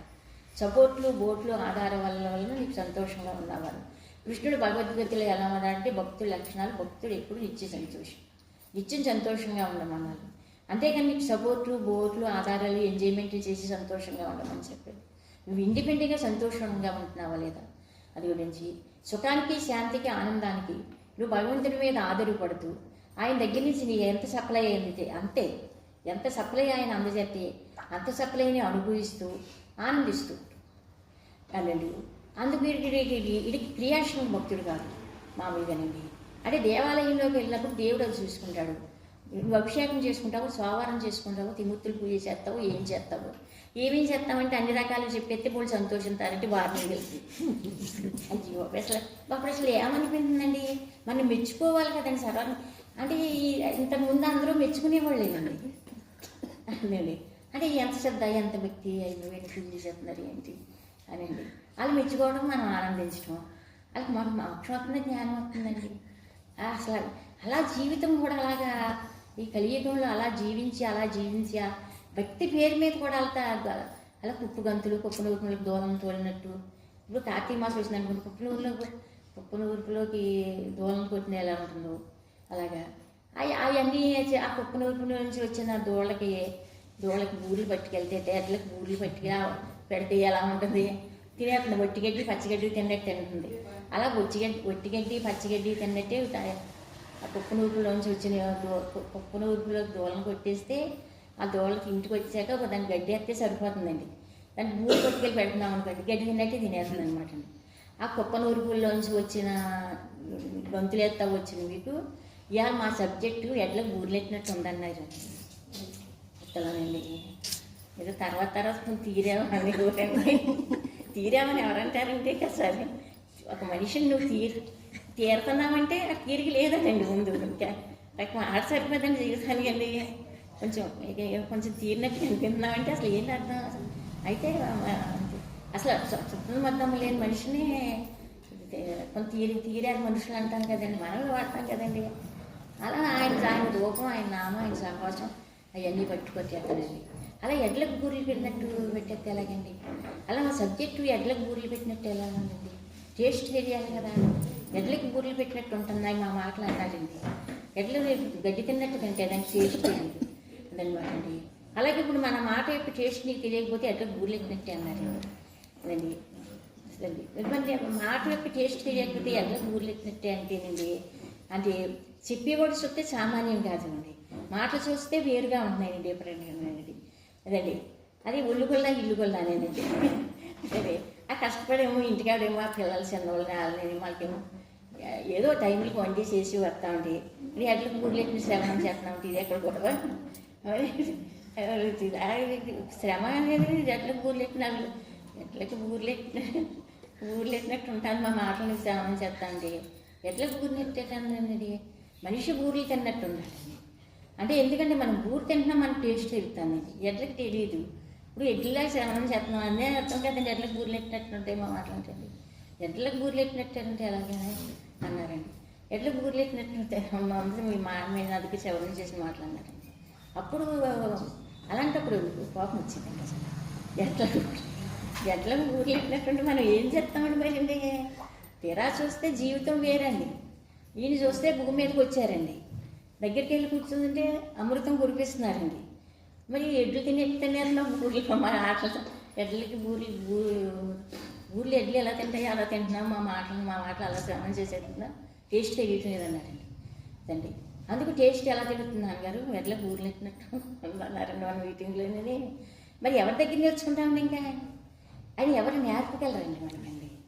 మనం ఎవరైనా నేర్పుకోవాలి ఉంటే అది నేర్పదండి. అది ఎవరు నేర్పుతుంది? ఎడ్లకు బూర్లు పెట్టినట్టు ఉందన్నారు నాన్నగారు మీరు మొన్నసారి. అప్పుడు ఆదివారం మీటింగ్లు అండి, పబ్లిక్ మీటింగ్లు లేవండి. ఎడ్లకు ఊర్లెట్టినట్టు ఉందన్నారు ఒకసారి అండి. మరి ఎడ్లకు ఊర్లెట్టినట్టు ఉందంటే ఏంటి వచ్చినాడు అది ఆ ఊరికి టేస్ట్ మంచిది. మామూలుగా ఊర్లో వండుకు తింటే మనకు టేస్ట్ ఇరుతుంది కదండి. మీ మాటలు కూడా అలా అది ఎంతండి అప్పుడు అన్నారు. అలా కదమ్మ కంగారు పడదు, ఇప్పుడు దాకా చెరిగేడకి పసుపు రాసి బొట్లు పెట్టి పూజ చేసినట్టు చేస్తున్నావు, అది చెరిగేడలో ఉండే రసం అనుభవించలేదు. ఇప్పుడు మా దర్శనం అయ్యింది కదా, ఆ చెరిగేడిని మిషన్లో పెడితే రసం వస్తుంది, తాగితే ఎలా ఉంటుందో అందు గురించి అంటే మాటల శ్రవణంలోని మనంలోని ఆలోచన దానం దగ్గరికి వచ్చేసరికి టేస్ట్ అందుకుంటున్నాను. కొంత టైం పడుతుంది టేస్ట్ అందుకోవడానికి. వచ్చిన ఎలా 2 నెలలు అన్నీ కావాలంటే ఎక్కడి నుంచి వస్తాయి అంటే ఓర్పు ఉండాలి, కొంత టైం పడుతుంది. బ్రహ్మ విద్య కదా మరి, అది కష్టం ఏమీ కష్టపడక్కర్లేదు. అంటే చెట్టుని పువ్వుని కోయటం కంటే తేలికని ఊరండి. ఒక్కోసారి నీ తలకాయ పెట్టి కొట్టినా రాదని ఊరండి ఒక్కోసారి అండి. ఒక్కోసారి అలా చెప్పేవారండి. చాలా తేలిక అసలని మామూలుగాని ఆ చెట్టునున్న పువ్వు కోసైనా భగవంతుడి పాదాలు చంపించడానికి కొంచెం పని అన్న ఉంటుంది, ఇక్కడ మాత్రం పని కూడా ఉండదమ్మా అని చెప్పండి. అదండి ఈ గోడని తీసుకెళ్ళి తలకాయని తీసుకెళ్ళి గోడనెట్టు పెట్టిన జ్ఞానం రాదని ఒక్కోసారి అండి. అయ్యే ఆ మాట కరెక్ట్ అండి, ఈ మాట కరెక్ట్ అండి. ఆ మాట ఎందుకంటే ఆ మాట అప్పుడు అవసరం అండి, ఆ రోజు అవసరం అండి. ఈ మాట ఈరోజు అవసరం అండి. అలాగే సమయాన్ని బట్టి సందర్భాన్ని బట్టి కరెక్ట్గా ఎప్పుడు ఏ రోజు ఎక్కడ ఏ మాట ఎవరికి ఎలా చెప్పాలో అలాగే అందంగా వైభవంగా బోధించుకొచ్చారు కదండి. అంటే మరి ఫౌండేషన్ వేసుకురావట్లేదు అంటే ఎందుకంటే జీవిత విధానాన్ని మార్చాలి కదండి మామూలుగానండి. అండి అప్పుడు ఎందుకంటే అండి అప్పుడు ఇంకా అదండి ఇంకా ఇది అదే కాకపోతే క్రియాషన్ కదా, క్రియాషన్ భక్తుడికంతా ఇది ఈ హృదయంలో ఉన్న భగవంతుడి దగ్గర నుంచి సుఖం శాంతి ఆనందం మనం అందజేయాలి అని చెప్పుడు. అందుకే నీ రూపాన్ని నీ నామాన్ని నీ పేరుని మర్చిపోవాలి అని అనుకున్నప్పుడు అలా అని చదివించుకోవద్దని అలా కాదండి అసలు. అదే ఆయన రూపం నామం ఆయనకి అసలు దేహమే లేదండి, దేహం లేని ఆయనండి. ఆ దేహం లేని ఆయన ఎవరి దేహాన్ని మన దేహానికి పూజ చేయండి ఎంతో ఆ శరీరానికి పూజ చేస్తే ఎంత ఆనందం, మన శరీరానికి కూడా పూజ చేయండి అంతే ఆనందం అండి. మన దేహాలను ఆయన దేహంగా చూసుకున్నారండి. ఆయన ఒక్కరి శరీరాన్నే ఆయన దేహంగా చూసుకోలేదు కదండి. కదండి అంటే ఎందుకంటే ఎవరి శరీరానికి వాళ్ళ స్నానాలు పట్టించుకోవటం వచ్చేసరికండి అది మన దేహాలు కూడా మన అందరి శరీరాలు కూడా ఆయన శరీరాలనే చూసుకున్నారు అదండి. అంటే ఎందుకంటే అందరి శరీరాల్లోని ఉన్నవాడిని నేనే కదా. ఒకసారి అందరినీ చూసుకునేవారండి, అందరినీ చూసుకుని ఫలానాన్ని గుర్తుపడుతున్నానని ఇవ్వరండి. వెళ్ళమ్ము అని పుల్లమ్ము అని చుబ్బు అని పారస ఫలానాన్ని తెలుస్తుంది. కానీ మీలో మీ అందరిలోని ఫలానాన్ని గుర్తుపట్టుకుంటున్నాను, మరి అందరిలోనే నేను ఉన్నాను కదా. ఆ చూసే కోణం దగ్గరికి వచ్చేసరికి నన్ను నేనే చూసుకుంటున్నానని ఇవ్వరండి. అదండి అది అలా ఎంత అందంగా మనకి అనిసరి ఇదేంటి మనమేమో అంత దూరం నుంచి ప్రయాణం చేసి నాన్నగారి దగ్గరికి చూడటానికి వస్తున్నాం కదా. తీరా కూర్చుని ఇక్కడికి వచ్చి కూర్చునేసరికి నీలో ఆయనలో ఆయన చూసుకోవడం అది వేరే విషయం అండి, అది అనుభవం ఉందండి. అంటే మనం వచ్చి కూర్చునేసరికి కూడా నీలో కూడా నన్నే చూసుకుంటున్నానంటేనండి అండి. అంటే నీ ఇంద్రియాలని నీ మనస్సుని నీ రూపాన్ని నీ నామాన్ని మేమేమీ చూడటం లేదు అండి. మేము ఒక్క దేహంలోనే ఉన్నామేంటి, మేము అందరి దేహంలోనే ఉన్నవాడిని నేనే, అంతటా వ్యాపించిన వాడిని నేనే. అందుకని చెప్పి మీలో మమ్మల్ని చూసి నన్ను నేను చూసుకుంటానండి. మనలో ఆయన చూసుకుంటున్నారండి సిద్ధి, మనలోనే ఆయన చూసుకుంటున్నారండి. మనలో ఆయన చూసుకోవడం మనసి అహంకారాన్ని చూసుకుని మనం బతుకుతున్నాం, మన దేహాన్ని చూసుకుని అహంకారాన్ని చూసుకుని మనం బతుకుతున్నామండి. కరెక్ట్గానండి ఆయన ఎలా చూసుకునేవారంటేనండి మాటలే కాదు కదండి. అంతేనండి మన ముఖంతో ఒకసారి మాటలతో సంబంధం లేకుండాండి కళ్ళు అలా మన అంత కళ్ళు పెట్టి చూసేవారు కదండి. కలగండి ఆ కళ్ళ ద్వారా ఎంతసేపు చాలాసేపు చూసేవారు అందరం కదండి. చూడండి ఆ కళ్ళ ద్వారా వచ్చేది వెలుగు అనేవారండి, ఆ కంటి ద్వారా చూసేది చైతన్యం అనమాట. ఇక్కడ చూసేవాడు జీవుడండి అండి. నీ ముఖంలో ఎర్రితనం ఎర్రి చూపులు అన్నారండి. అలా కూర్చున్నప్పుడు మీటింగులోనే అనేవారండి మన వైపు నుంచి ఎర్రితనం అనేవి వెర్రితనం కనిపిస్తుందండి. ఆ చూపులోంచి వచ్చేదంటే వెలుగు మామూలుగానండి. వీడికి ఏం తెలియదు కదండి, అదండి మన కళ్ళలోంచి ఏంటన్నది వెరితనం కనిపించింది అనమాట అండి. అదండి అందు గురించి ఏంటంటే ఆయన నాన్నగారు ఏమన్నారంటే అండి, నాన్నగారి చూపు ఇప్పుడు మనకి మామూలుగా చూపులు కలుస్తాయి కదండి. అసలు భౌతికంగా కూడా మనుషులు మాట్లాడుకోక్కర్లేదు కదండి. కళ్ళతో చూసుకుంటూ సైగ చేసుకుంటూ పనులు చేసేసుకుంటాం కదండి. మన ఇంటికి చుట్టాలు వచ్చినప్పుడు పిల్లలకు ముందు చెప్పి ఉంచుతాం కదండి. ఇలా చుట్టాలు వస్తున్నారు, ఆ చుట్టాలు ఉన్నంతసేపు నువ్వు జాగ్రత్తగా మసులుకో, అది నువ్వు జాగ్రత్తగా మసులుకోకపోతే మసుకు నేను నా చేత చెప్పించుకోవద్దు ఏమని అలా అని తల్లి చెప్పుకుంటుందండి. ఆ చెప్పుకొని ఏం చేస్తా ఉంటుందండి, తను చెప్పినట్టు మసులుకుంటున్నారో లేదో చూసుకుంటుందండి. మసులుకోకపోతే తల్లి అలా అంతగా తిట్టదండి అని పిల్లలండి. వాళ్ళంక కళ్ళతో చూస్తుందంటండి. అంటే నీకేమని చెప్పాను అనేది, ఏమని చెప్పానని చూస్తే ఆడేం చేస్తాడండి, తెలివైనోడైతే ఏం చేస్తాడండి, తల్లి తనకి ఏం చెప్పిందో అది చెయ్యొద్దని చూస్తున్నాడు, అది చెయ్యొద్దని అమ్మ మన వంక చూస్తానని గ్రహించేసుకుని చేయడంటండి. ఇంకొకడు ఏం చెప్తాడేంటండి, ఆ పిల్లల్లోనే ఇంకొకడు ఏం చెప్తాడేంటండి, తల్లి వంక చూస్తే తల్లి మనకి ఏదైతే అల్లరి చేయొద్దని చెప్పిందో, ఎలా మసులుకోమని చెప్పింది, ఎలా ఉండాలని చెప్పిందో తల్లి చెబుతుంది అనమాట అండి. ఆ ముఖం వంక చూస్తే అవి మానేయాలని ముఖం వంక చూడటం మానేసి చేస్తాడిపోతూ ఉంటాడంటండి. అసలు తల్లి ముఖం వంకే చూడంటండి. చూస్తే తిడుతుంది కదా, తిడుతుందేమోనండి. అదండి ఈడేమి చూపుని పెట్టండి.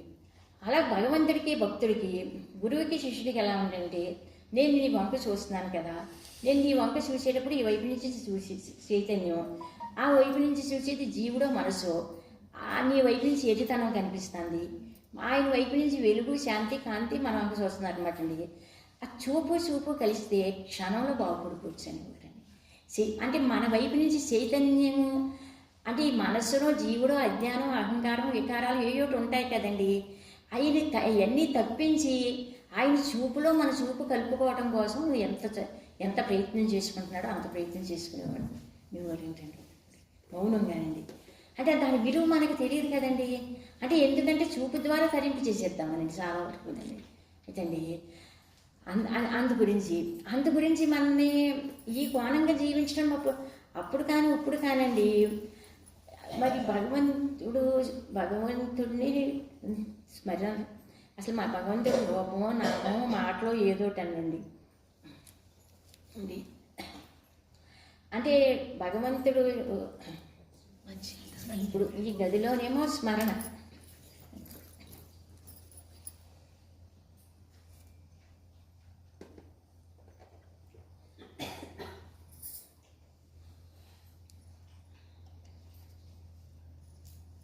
నాన్నగారిని ఎవరింటి దగ్గర ఉన్నారనుకోండి, అంటే ఒక గదిలో ఉండేవారండి. వాళ్ళకి వచ్చి సబ్జెక్ట్స్ చెప్పేవారండి. ఒక నిజంగానండి నాన్నగారు ఎవరింటి దగ్గర ఉంటారు, నాన్నగారితో సమానంగా భక్తులందరికీ ఢిల్లీలోకండి పాపం భోజనాలు పెట్టండి, భక్తులను కూడా చాలా భరించారండి.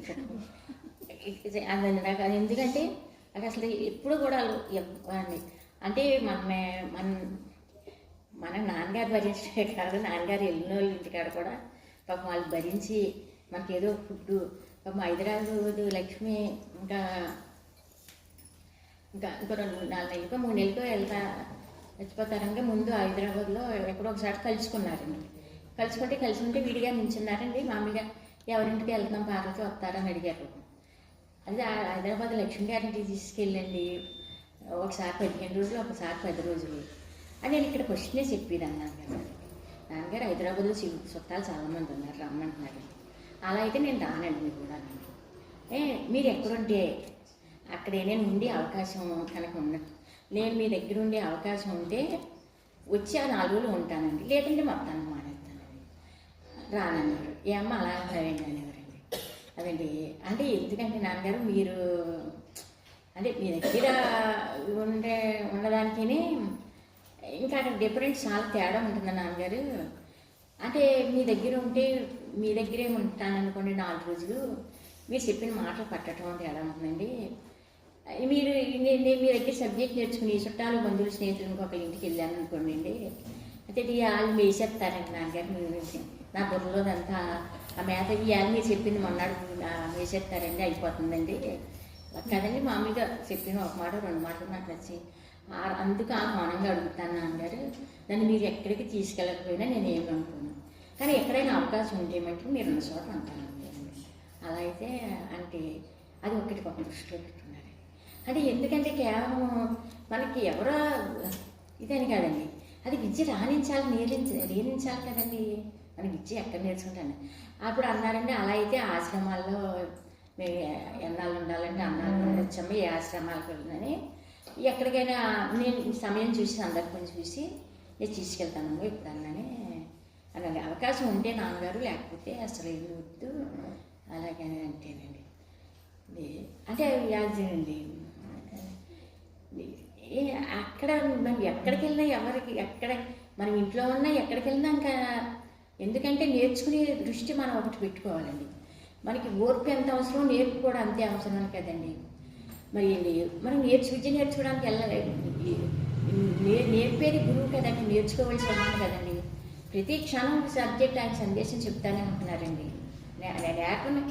ఆయనకి నేర్పడానికి కేవలం దేహానికి పరిమితమైన విద్య కాదు కదండి కదండి అయితే పాపం ఆవిడ అలాగా కొన్నిసార్లు అమ్మగారి కాడ ఒకసారి రైల్వే స్టేషన్లో నేను అమ్మ 10 రోజులు నేను మీ ఇంటి దగ్గర ఉంటాను కదా, 10 రోజులు ఆ రోజు మనం ఇంటి కాడే ఉంచుకుందామా అలా చెప్పేవారండి. అలా చెప్తే ఉండేవాళ్ళు అనుకోండి. అదండి అది వాళ్ళది ఎవరింటికాడని సార్ నాన్నగారు భక్తులు ఎవరైనా పాపం ప్రేమగా మరి వాళ్ళు మనం కొన్ని భరించాలి కదండి. కొన్ని నాకేంటంటే నాన్నగారు ఒక్కరినే తీసుకెళ్ళి నాన్నగారు అయ్యింది అలాంటి ఆ పని వేరు కదండి. అది 10 మందిని అందరూ సమానమేనండి. ఇప్పుడు ఒకసారి సత్యసాయిబాబా గారిని ఎవరో అన్నారండి, నాన్నగారు చెప్పుకునేవాళ్ళని. ఆయన భక్తులు ఏమన్నారంటే, మీరు డబ్బున్న వాళ్ళని ఎక్కువ ప్రేమిస్తున్నారు, అదేంటి డబ్బు లేని వాళ్ళని పట్టించుకోనట్టు అనిపిస్తున్నారు అని చెప్పి బాబా గారిని అడిగారండి, సత్యసాయిబాబా గారిని. అడిగితే ఆయన అన్నారంటండి, మీరు చెప్పిన మాట కరెక్ట్ అయితే అవ్వచ్చు, నేను కాదని అన్ను, మీరు డబ్బు ఉన్న వాళ్ళందరినీ బాగా పట్టించుకుంటున్నారు, అందుకు డబ్బు లేని వాళ్ళు ఏమో పట్టించుకోవటం లేదు అని అంటున్నారు. ఈ డబ్బు లేని వాళ్ళందరినీ దృష్టిలో పెట్టుకునే డబ్బు ఉన్న వాళ్ళని పట్టించుకుంటున్నాను. ఎందుకంటే వాళ్ళ చేత మిమ్మల్ని చూడటం కోసం. ఈ డబ్బు లేని వాళ్ళందరూ మీరు ఇబ్బంది పడుతున్నారని సంగతి నాకు తెలుసు. ఈ డబ్బు లేని వాళ్ళందరూ మీరు ఇబ్బంది పడుతున్నారు కదా, మీరు కొన్ని ఇబ్బందుల్లో మిమ్మల్ని బయటికి తీయటం కోసం, మీరు కొంత సహకరించడం కోసం ఆ డబ్బున్న వాళ్ళని నేను ఎందుకు పట్టించుకుంటున్నానంటే మీకోసం డబ్బున్న వాళ్ళని పట్టించుకుంటున్నాను. మీరేమనుకుంటున్నారంటే డబ్బున్న వాళ్ళని అందరినీ పట్టించుకుంటున్నారు, సత్యసాయిబాబు గారు మమ్మల్ని పట్టించుకోవడం లేదు మీకు అనిపించిందండి. ఆ డబ్బున్న వాళ్ళందరినీ ఎందుకు పట్టించుకుంటున్నాను, మీకోసం పట్టించుకుంటున్నాను. వాళ్ళు పట్టించుకునేది మీకోసమే అన్నారు నాన్నగారు. ఆ మాట వండర్ఫుల్. ఎవరి ముఖంలోంచి సరస్వతి వచ్చినా మనం ఆ మాటను స్వీకరించాలని చెప్పి ఆ మాట గురించి ఎంతలా చెప్పేవారనండి. ఆ బాబా గారు చెప్పిన మాట అండి. అది ఎవరు మాట్లాడారని కాదండి, అది ఏ ముఖంలోంచి సరస్వతి మాట్లాడినప్పటికీ కూడా ఆ సత్యసాయి బాబా గారు ఇలా మాట్లాడారు. ఆ మాట నాకు చాలా బాగా నచ్చింది. అంటే ఎందుకంటే ఆయన చెప్పిన మాట కరెక్ట్ అదండి. ఆ డబ్బు లేని వాళ్ళని దృష్టిలో పెట్టుకుని అదండి. అంటే ఎందుకంటే వాళ్ళ ఇంటికాడ 10 రోజులు ఉండాలి, మన ఇంటికాడ ఉండకూడదు కదండి. అంటే మన వెనకాల సైన్యం ఎక్కువ ఉంటుంది. ఈ 10 మంది సైన్యాన్ని వేసుకెళ్తే ఎవరు భరించగలరో అది అక్కడ ఉండేవారండి. అంతేగాని ఈ డబ్బు లేని వాళ్ళు ఇంటికాడ ఉండకూడదని కాదండి. ఇది ఇబ్బంది ఈ ఆడికి సరిపడా ఆడుకుంది. ఇంకా అవన్నీ భౌతిక జీవితాల్లో కూడా అలా చూసుకుని అదేది అందుకు నేను మా ఇంటికి రండి అని మనం 4 రోజులు ఉండండి అలా ఉంటుంది. అంటే నేను ఏ ఇంటికాడ ఉంటే ఆ ఇంటికాడ ఆ ఉన్న 2 రోజులు మన ఇల్లే అనుకుని మీరు ఉండాలంటే మీరు అలా కూడా చెప్పి మరి మీరు అందరింటికి ఎక్కడ ఉంటారని పాపం కుదరదు కదండి. అందుకు వాళ్ళు ప్రేమలు కూడా మనకు తెలియవండి. ఎవరిని దృష్టిలో పెట్టుకుని మిమ్మల్ని దృష్టిలో పెట్టుకుని వాళ్ళని ప్రేమిస్తున్నారు. వాళ్ళని ప్రేమిస్తున్నట్టు మీకు కలిపింది మిమ్మల్ని దృష్టిలో పెట్టుకుని అలా అవుతున్నాను. అది అంటే వాళ్ళ దగ్గర ఉన్న సంపద మీకు కొంత సహకరించేటట్టు చేద్దాం అనేది. మరి అసలు ఏమి ప్రేమలో మరి అయ్యర్లండి ఆ మాటకి ఎంతో సరస్వతి. ఇప్పుడు నాన్నగారు ఏమన్నారంటే అండి, అంటే ఏ ముఖంలోంచి సరస్సు వచ్చేసినా మనం తీసుకోవాలండి. ఇప్పుడు నాన్నగారి మాటలు సబ్జెక్ట్ అంతా మనం శ్రవణం చేసుకున్నాం కదండి. మామూలుగా మాటలో సబ్జెక్ట్ శ్రవణం చేసుకున్నామండి. సైకిల్ ఇది. నాన్నగారు ఎలా చూసుకునేవారంటే నేను సరే మనం చెప్పిన మాటలన్నీ ఇప్పుడు కొంతమంది మనుషులకి ఎలా ఉంటుందంటే మామూలుగా జనరల్ నాలెడ్జీ ఉంటుంది కదండి. అంటే చదువు తక్కువైనా జనరల్ నాలెడ్జీ ఉన్నవాళ్ళు సమాజంలో బాగా బతికేయగలరండి. వాళ్ళకి అన్నీ తెలుస్తాయండి చదువు కంటే. కొంతమందికి చదువు చాలా ఎక్కువ ఉంటుంది, జనరల్ నాలెడ్జ్ తక్కువ ఉంటుందండి. అది సంత చేయటం కూడా చేతకాదు, బజార్కి వెళ్ళి కొంటాలు, ప్రయాణాలు చేయటాలు. చదువులేని వాళ్ళు అక్షరముక్క రాని వాళ్ళు అందుకే ఇప్పుడు జనరల్ నాలెడ్జ్ని బట్టి కోరుకోలు లేలాగమ్మ గారు అక్షరముక్క రాదు టికెట్ తీసుకుని అమెరికా వెళ్ళిపోయారని చెప్పేవారు కదండి. జనరల్ నాలెడ్జ్ వేరండి. అలా భౌతికంగా జనరల్ నాలెడ్జ్ ఎలా అయితే ఉంటుందో అలాగండి గురువు ఏం చేస్తాడంటండి. ఇప్పుడు నాన్నగారి మాటలు మనం శ్రవణం చేసుకుంటున్నాం కదండి. అది శ్రవణం చేసుకుని ఆ మాటని ఇష్టపడి మామూలుగా దాన్ని ఇప్పుడు ఇక్కడ గోత్రనామాలు మనకి చదవటం వల్ల మనకు ఆనందం వస్తుందా, లేదా నా రూపాన్ని చూడటం వల్ల ఆనందం వస్తుందా? ఇప్పుడు నాన్నగారి మాట మనం శ్రవణం చేశాం కదండి. శ్రవణం చేసుకున్నాం కనుక ఇప్పుడు నాన్నగారి మాట మళ్ళీ నాకు మననం చేసుకున్నప్పుడు ఆనందం వస్తుంది. ఆ మాట వలన నాకు ఆనందం వస్తుందా? అయితే అలాగే మన ఇంట్లో పిల్లలు మాట్లాడతారు, మన స్నేహితులు మాట్లాడతారు, బంధువులు మాట్లాడతారు, వీళ్ళందరూ కూడా మనతో మాట్లాడుతూ ఉంటారు కదండి. అది ఏ మాటల వల్ల నీకు ఎక్కువ ఆనందం వస్తుందో చూసుకుంటూ ఉంటామని చెప్పారు. ఇదండి నాన్నగారి మాట శ్రవణం చేశామండి. ఇంట్లో ఈ మనవులు ఉన్నారు కదండి, వచ్చి మాటలు ముద్దు మాటలు మాటలు పిల్లలు వాళ్ళు బాగా ప్రేమగా మాట్లాడుతున్నారు అనుకోండి. ఆ మాటలు కూడా జ్ఞాపకానికి రావటం వల్ల కూడా మనకు సంతోషం. పిల్లలు అలా అన్నారు ఇలా అన్నారని ఇప్పుడు మరి సంతోషంగా ఇదేనండి. అవి అమ్మ ఉంటే ఎంత సంతోషించిండో, అమ్మ లేదు కదా మనం సంతోషించకపోతే ఎలాగా అనిపించండి. ఏదో అంతండి మనసుకండి అదండి. అసలు అలా భౌతికంగా అలా సంతోషం, భౌతికంగా మన దేహానికి సంబంధించిన కుటుంబ సభ్యులు వ్యక్తులు మాటల్లోకి వెళ్ళి సంతోషించడం అంటే దీనికి మనసుకి ఇష్టం అండి అన్నమాట. ఇష్టం అండి. అలాగా చూసుకుంటాం, అలాగా సంతోషిస్తూ ఉంటుందని చెప్పారండి. తర్వాత నాన్నగారి మాట మన జ్ఞాపకానికి వస్తుంది కదండి. ఆ మాట వచ్చినప్పుడు మనకు బాగా సంతోషంగా ఉంటానండి. ఆ మాట జ్ఞాపకం వచ్చినప్పుడు సంతోషంగా ఎంజాయ్మెంట్ చేసుకుంటూ సంతోషిస్తున్నాం అనుకోండి. అప్పుడు భగవంతుడి గురువు కనిపిస్తుందంటండి. ఆ మాటలు శ్రవణం, మన మాట శ్రవణం చేశారు కదా, మన మాట వీడి జ్ఞాపకానికి తీసుకొచ్చాం కదా, మన మాట వీడి జ్ఞాపకానికి తీసుకొచ్చినప్పుడు ఎక్కువ సంతోషంగా ఉంటాడా? లేకపోతే దైహానికి సంబంధించిన పరిమితుల్లో ఉన్న మాటలు ఎవరైనా మాట్లాడుతున్నారు కదా, ఆ మాటకి వీడికి ఎక్కువ సంతోషం వస్తుందా అని చెప్పి చూసుకుంటూ ఉంటాడు. ఒకవేళ నాన్నగారు చెప్పిన మాటకి మనకి ఒకవేళ సంతోషం వస్తుంది అనుకోండి, అప్పుడు గురువుకు సంతోషం కలిగి వచ్చండి. సబ్జెక్టుకి సంబంధించిన నాలెడ్జ్ అంతా ఇచ్చేస్తాడంటండి వాడు అని చెప్పారు. సబ్జెక్ట్ జనరల్ నాలెడ్జ్ ఎలా ఉంటుందో అలా నాన్నగారి మాట ఉంటుంది కదండి. ఆ మాటకి సంబంధించిన నాలెడ్జీని ఇచ్చి ఊడుకుంటే నేనే మామూలుగానండి. ఆ మాటకి సంబంధించిన నాలెడ్జీని ఇవ్వడమే కాదు, మామూలుగాని నేను నీకు ఏమని చెప్తున్నాను, అక్కర్లేని మాటలు, పనికిరాని మాటలు, అవసరం లేని మాటలు ఏమీ మాట్లాడొద్దని చెప్తున్నాను. ఒకవేళ అవసరం లేని మాటలు నువ్వు మాట్లాడటం మానేసేవాడికి, ఇది నీ ముఖంలో అభినయం లేకుండా, నువ్వు మాట్లాడే మాటలో అభినయం లేకుండా నువ్వు మాట్లాడొద్దని నాన్నగారు చెప్పారు కదండి. అసలు అండి అలా మాట్లాడొద్దని నాన్నగారు చెప్పారు కనుకండి. సరే మన నాన్నగారు అలా మాట్లాడొద్దని చెప్పారు, అలా మాట్లాడొద్దని చెప్పారు కనుక అలా మాట ఆఫ్ చేసామనుకోండి, సరస్వతీదేవి అనుగ్రహం వచ్చేస్తుందన్నారండి. అన్నీ అన్ని అనుగ్రహాలేనండి. ఇప్పుడు నాన్నగారు ఏంటంటే నేను చెప్పినట్లు నువ్వు ఉంటే అనుగ్రహం చేత ఆవరించబడిపోతావు మామూలుగానండి. ఇప్పుడు నువ్వు ఎలా ఉన్నావు, అనుగ్రహం చేత ఆవరించబడలేవు, అహంకారం చేత ఆవరించబడి ఉన్నావు అదండి. అహంకారం చేత ఆవరించబడి ఉన్న నిన్ను బయట తీయవలసి వస్తుంది అన్నమాట. అలాగా నాన్నగారి మాట వల్ల మనకి సంతోషం వస్తుందా? నా మాట వలన సంతోషం వస్తే నీకు సబ్జెక్ట్ నాలెడ్జ్ ఇచ్చేస్తాడు గురువు. అన్నీ ఆయన ఎత్తే వస్తాయి కానీ ఎక్కడి నుంచి వస్తాయండి? ఆయన దగ్గర ఏది కావాలితే ఏది కావాల్సిన దానికి సంబంధించిన సంపదంతా నా దగ్గర నుంచి వచ్చేస్తుందండి. అసలు మనకి ఇవి అవసరం లేని మాటలు, పొరపాటు మాటలు అవ్యనయం పనికిరాదు. నీ ముఖంలో కానీ నా తలంపులో కానీ మాటలో కానివ్వండి. అవ్యనయం లేకుండా ఎలా ఉంటాడండి మనిషి? లోపల అవ్యనయం ఉందనుకోండి, లోపల అవ్యనయం ఉన్నా దాన్ని రిపీట్ చేయకుండా ఆఫ్ చేస్తున్నాడు అనుకోండి, అంటే సరస్వతీదేవి అనుగ్రహం వచ్చేస్తుందని చెప్పారండి.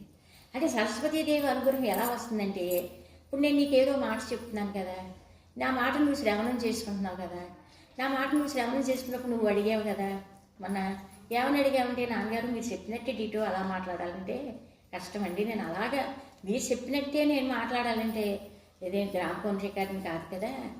ఇప్పుడు గ్రామ్ఫోన్ రికార్డు అనుకోండి అండి, ఇప్పుడు నాన్నగారు చెప్పిన మాటలు అందులోకి ఎక్కితే కరెక్ట్గా అలాగే వచ్చేస్తాయండి, ఒరిజినల్గా ఇంకేమీ కలవదండి.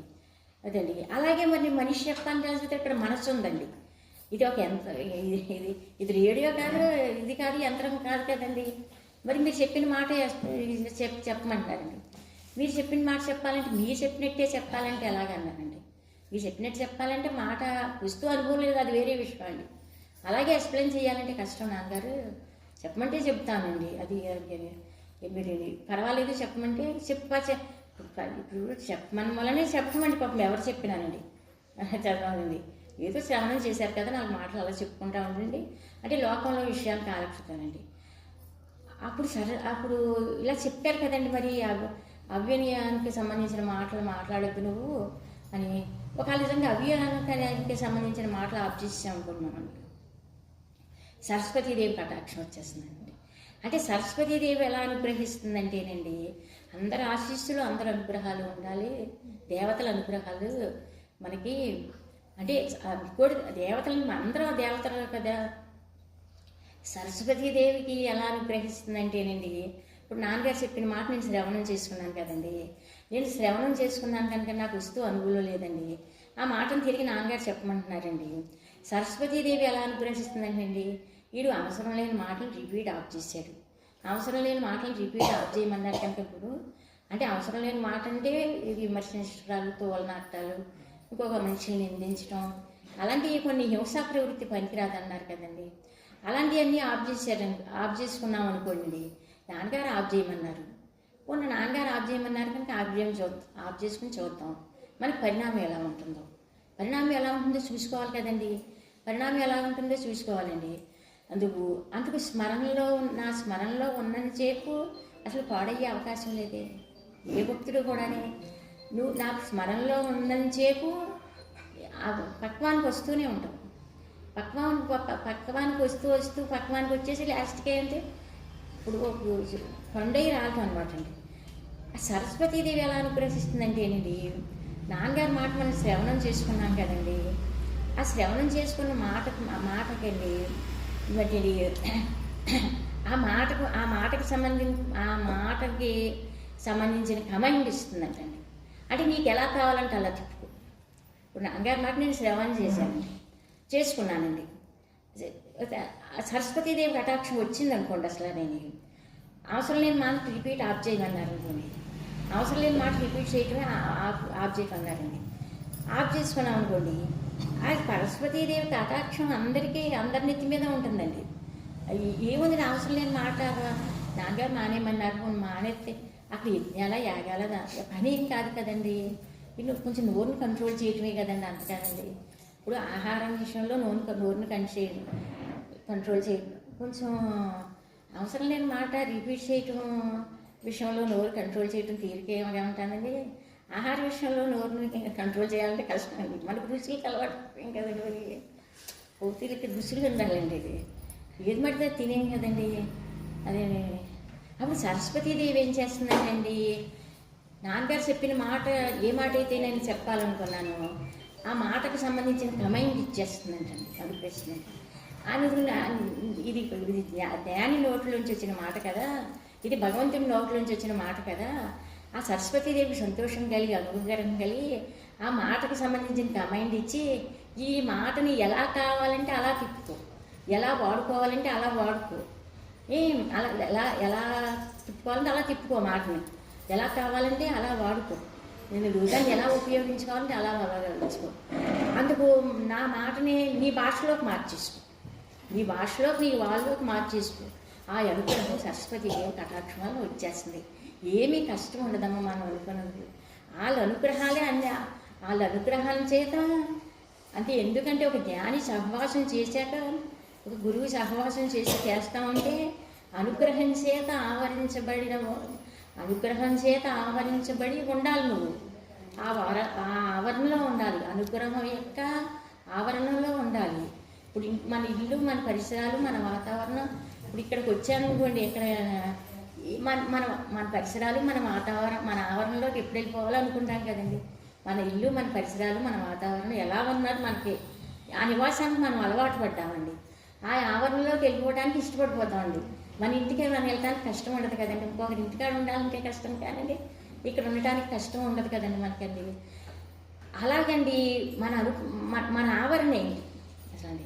మన ఆవరణ ఏంటి, మన వాతావరణం ఏంటండి?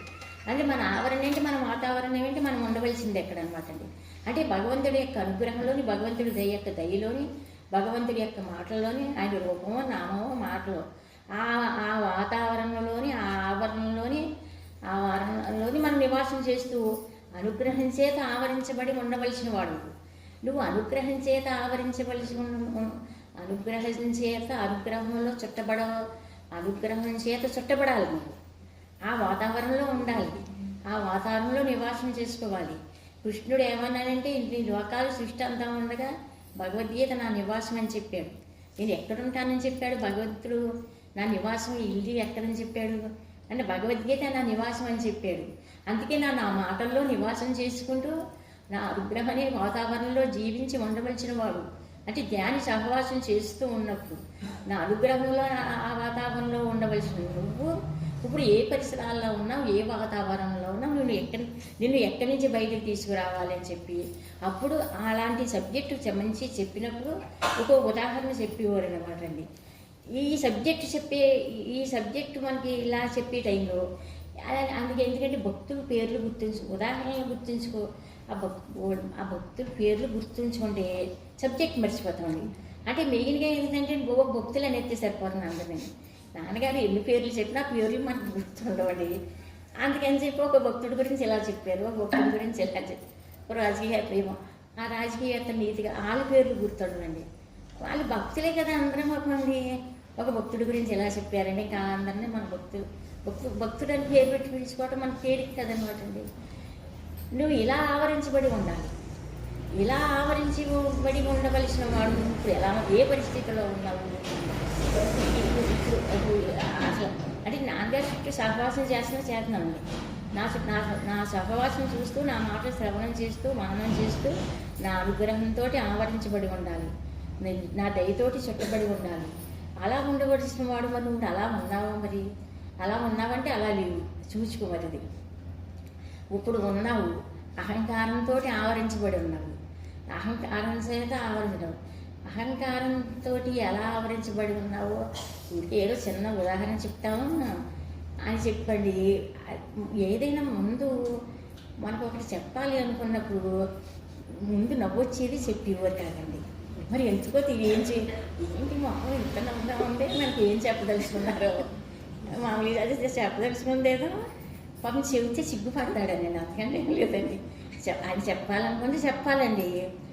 చెబితే మరి పాపం కొంచెం చిన్నపుచ్చుకొని ఫీల్ సిగ్గుపడతాడు అని అనుకున్నప్పుడు ముందు నవ్వుకునేవారండి. అది నవ్వుకుని నా నవ్వుతా సబ్జెక్టు తెలియజేసుకుంటుంది కదండి. అలాగే ఇలా ఆవరించబడేది ఉండవలసిన వాడు. మరి ఇప్పుడు మిమ్మల్ని చూసి నేను గర్వపడాలి. భక్తులు చూసుకుని ఇది ఇలా ఆవరించబడి ఉంటే మరి చూసుకుంటే నాన్నగారికి గర్వం కదండి. నా భక్తుడు నా అనుగ్రహం చేతలోనే ఆవరించబడి ఉన్నాడనుకుంది. మిమ్మల్ని చూసుకుని నేను గర్వపడాలి. మిమ్మల్ని చూసుకుని గర్వపడే వెళ్ళడం లేదు, జాలి పడుతున్నాను. వీడు ఇంకా మారటం లేదంటే అనేసి మిమ్మల్ని చూసి గర్వపడే స్టేజీలో ఉండాలి. నాన్నగారు నేను గర్వపడాలి. నేను గర్వపడే స్టేజీలో నువ్వు లేవు, అంటే జాలిపడే స్టేజీలో ఉన్నావు అన్నమాట. నేను చూసి జాలి ఎందుకు? భౌతికంగా చూస్తే మీటింగులకు వస్తున్నారు, సబ్జెక్టు శ్రవణం చేస్తున్నారు, మననం చేస్తున్నారు, అనుగ్రహం చేత ఆవరించబడి ఉండటం లేదు, అహంకారం చేత ఆవరించబడి ఉంటున్నారు. అందు గురించి మరి అహంకారం చేత ఆవరించబడి ఉండటానికే నాన్నగారు చుట్టూ తిరిగేది. అయినా మరి విషయం నీకు తెలియజేయాలి కదా. వద్దుండి అది ఎలాగా నుండి ఇప్పుడు దీపావళి వస్తుంది కదా.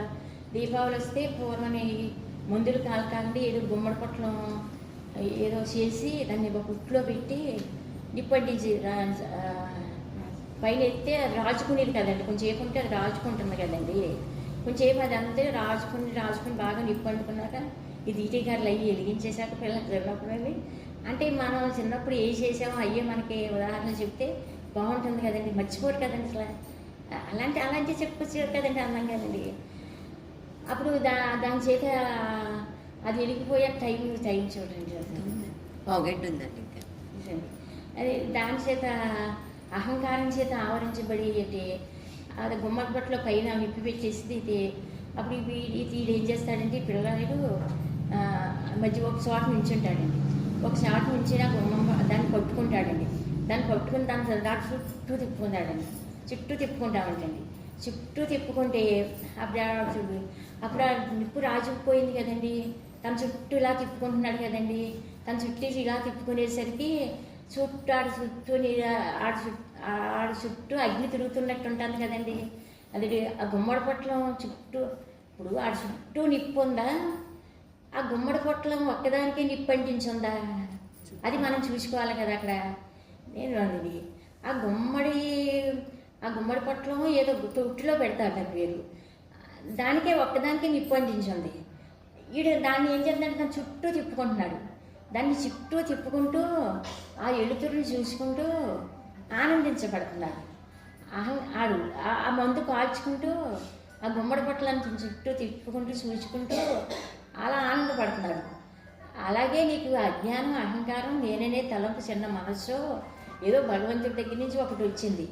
వచ్చి అది దేహంతో తాదాత్మ్యం చెంది దేహం నువ్వని తెలియజేసింది నీకు. దేహం నువ్వని తెలియజేస్తే అక్కడ నమ్మేవు. దేహం నువ్వు కాదని నేను చెప్తున్నాను. దేహం నువ్వని వచ్చి దేవుడి దగ్గర నుంచి వచ్చిన తలంపు దేహం నువ్వని అది చెప్పింది. దేహం నువ్వు కాదని నేను చెప్తున్నాను. ఇద్దరిలో ఎవరి మాట నమ్మాలో చూసుకోక్కర్లేదు. నువ్వు అక్కడ నిలబడక్కర్లేదు. అక్కడ ఒకసారి గుమ్మడి పట్లం కొంత రాజుకున్నాక అడుగు తిప్పుకుంటున్నాడు కదా మామూలుగా. తిప్పిదాకా వెళ్ళిపోతే ఎలాగా? ఆ గుమ్మడి పట్ల చుట్టూ తిప్పుకోవటం మానేసి అక్కడ ఆ నిప్పు అంటించాక అక్కడే వదిలేశాడు అనుకొని అలా రాజుకుని ఆరిపోతుంది కదండి. అది అలా రాజుకుని ఆరిపోవటం కోసం వెలిగించుకోలేదు కదండి. వాడు మరి తిప్పుకొని ఆనందించుకోవడం కోసం గుమ్మబట్టలు అట్లా మంది అని తయారు చేసుకున్నారండి. ఆ చుట్టూనండి. అలాగే భగవంతుడి దగ్గర నుంచి వచ్చిన నేనే చిన్న తలంపు వచ్చి నీ దేహంతో తాదాత్మ్యించింది. దేహం నువ్వని తెలియజేస్తామంటే అప్పుడు దాని మాటని నమ్మి దేహం నువ్వు అనుకోవటం వల్ల అహంకారం చేత ఆవరించబడి ఉన్నావు చెల్లవుతుంది. అందు గురించి అక్కడ ఒకసారి నిలబడు. ఎక్కడ ఆ గుమ్మడి పొట్లాన్ని తిప్పకముందు నిప్పు ఎలాగే అంటుకుందిలే, మందు ఎలాగే తయారైంది, అలాగే లేక నీకు రూపం వచ్చింది. రూపం వచ్చాక దానికి పేరు ఏదో పెట్టారు కదా. మరి అక్కడ ఒకసారి నిలబడు. మరి మాతో సహవాసం చేసావు కదా, నీకు ఒక రూపం ఉంటుంది. అలాగే మాకు గురువు భగవంతుడు కూడా రూపం ఉంది కదా. ఆ రూపంతో సహవాసం చేస్తున్నావు కదా. వాడు నువ్వెవరని చెప్పాడు? నువ్వు మధ్యనే చూసుకుంటా ఉంటే సబ్జెక్ట్ సర్వదను. ఇప్పుడు నాన్నగారు లేదు, మనం ఎవరమని చెప్పారు నాన్నగారు. అసలు అలా ఒకసారి గుర్తు చేసి మనం ఎవరమని చెప్పావు నాన్నగారు, మనం ఎవరమని చెప్పారు. అది మిగతా వల్ల అలాగే ఏంటంటే ఒకటి ఒక్కో మాట కొండగుర్తు మాటలు చెప్పేవారు కదండి. మిగతా సబ్జెక్ట్ అంతా పోయింది. అసలు నాన్నగారు మనం ఎవరమని చెప్పారు. మన దేహం, ఇంద్రియాలు, మన మనసు మనమే అనుకుంటున్నాం కదండి. అవి బోధించడానికి చెప్పడానికి ఆయన దేహం ధరించలేదు కదండి. మనం ఏదైతే మనం అనుకుంటామో కాదని చెప్పడానికి కదా వచ్చారండి.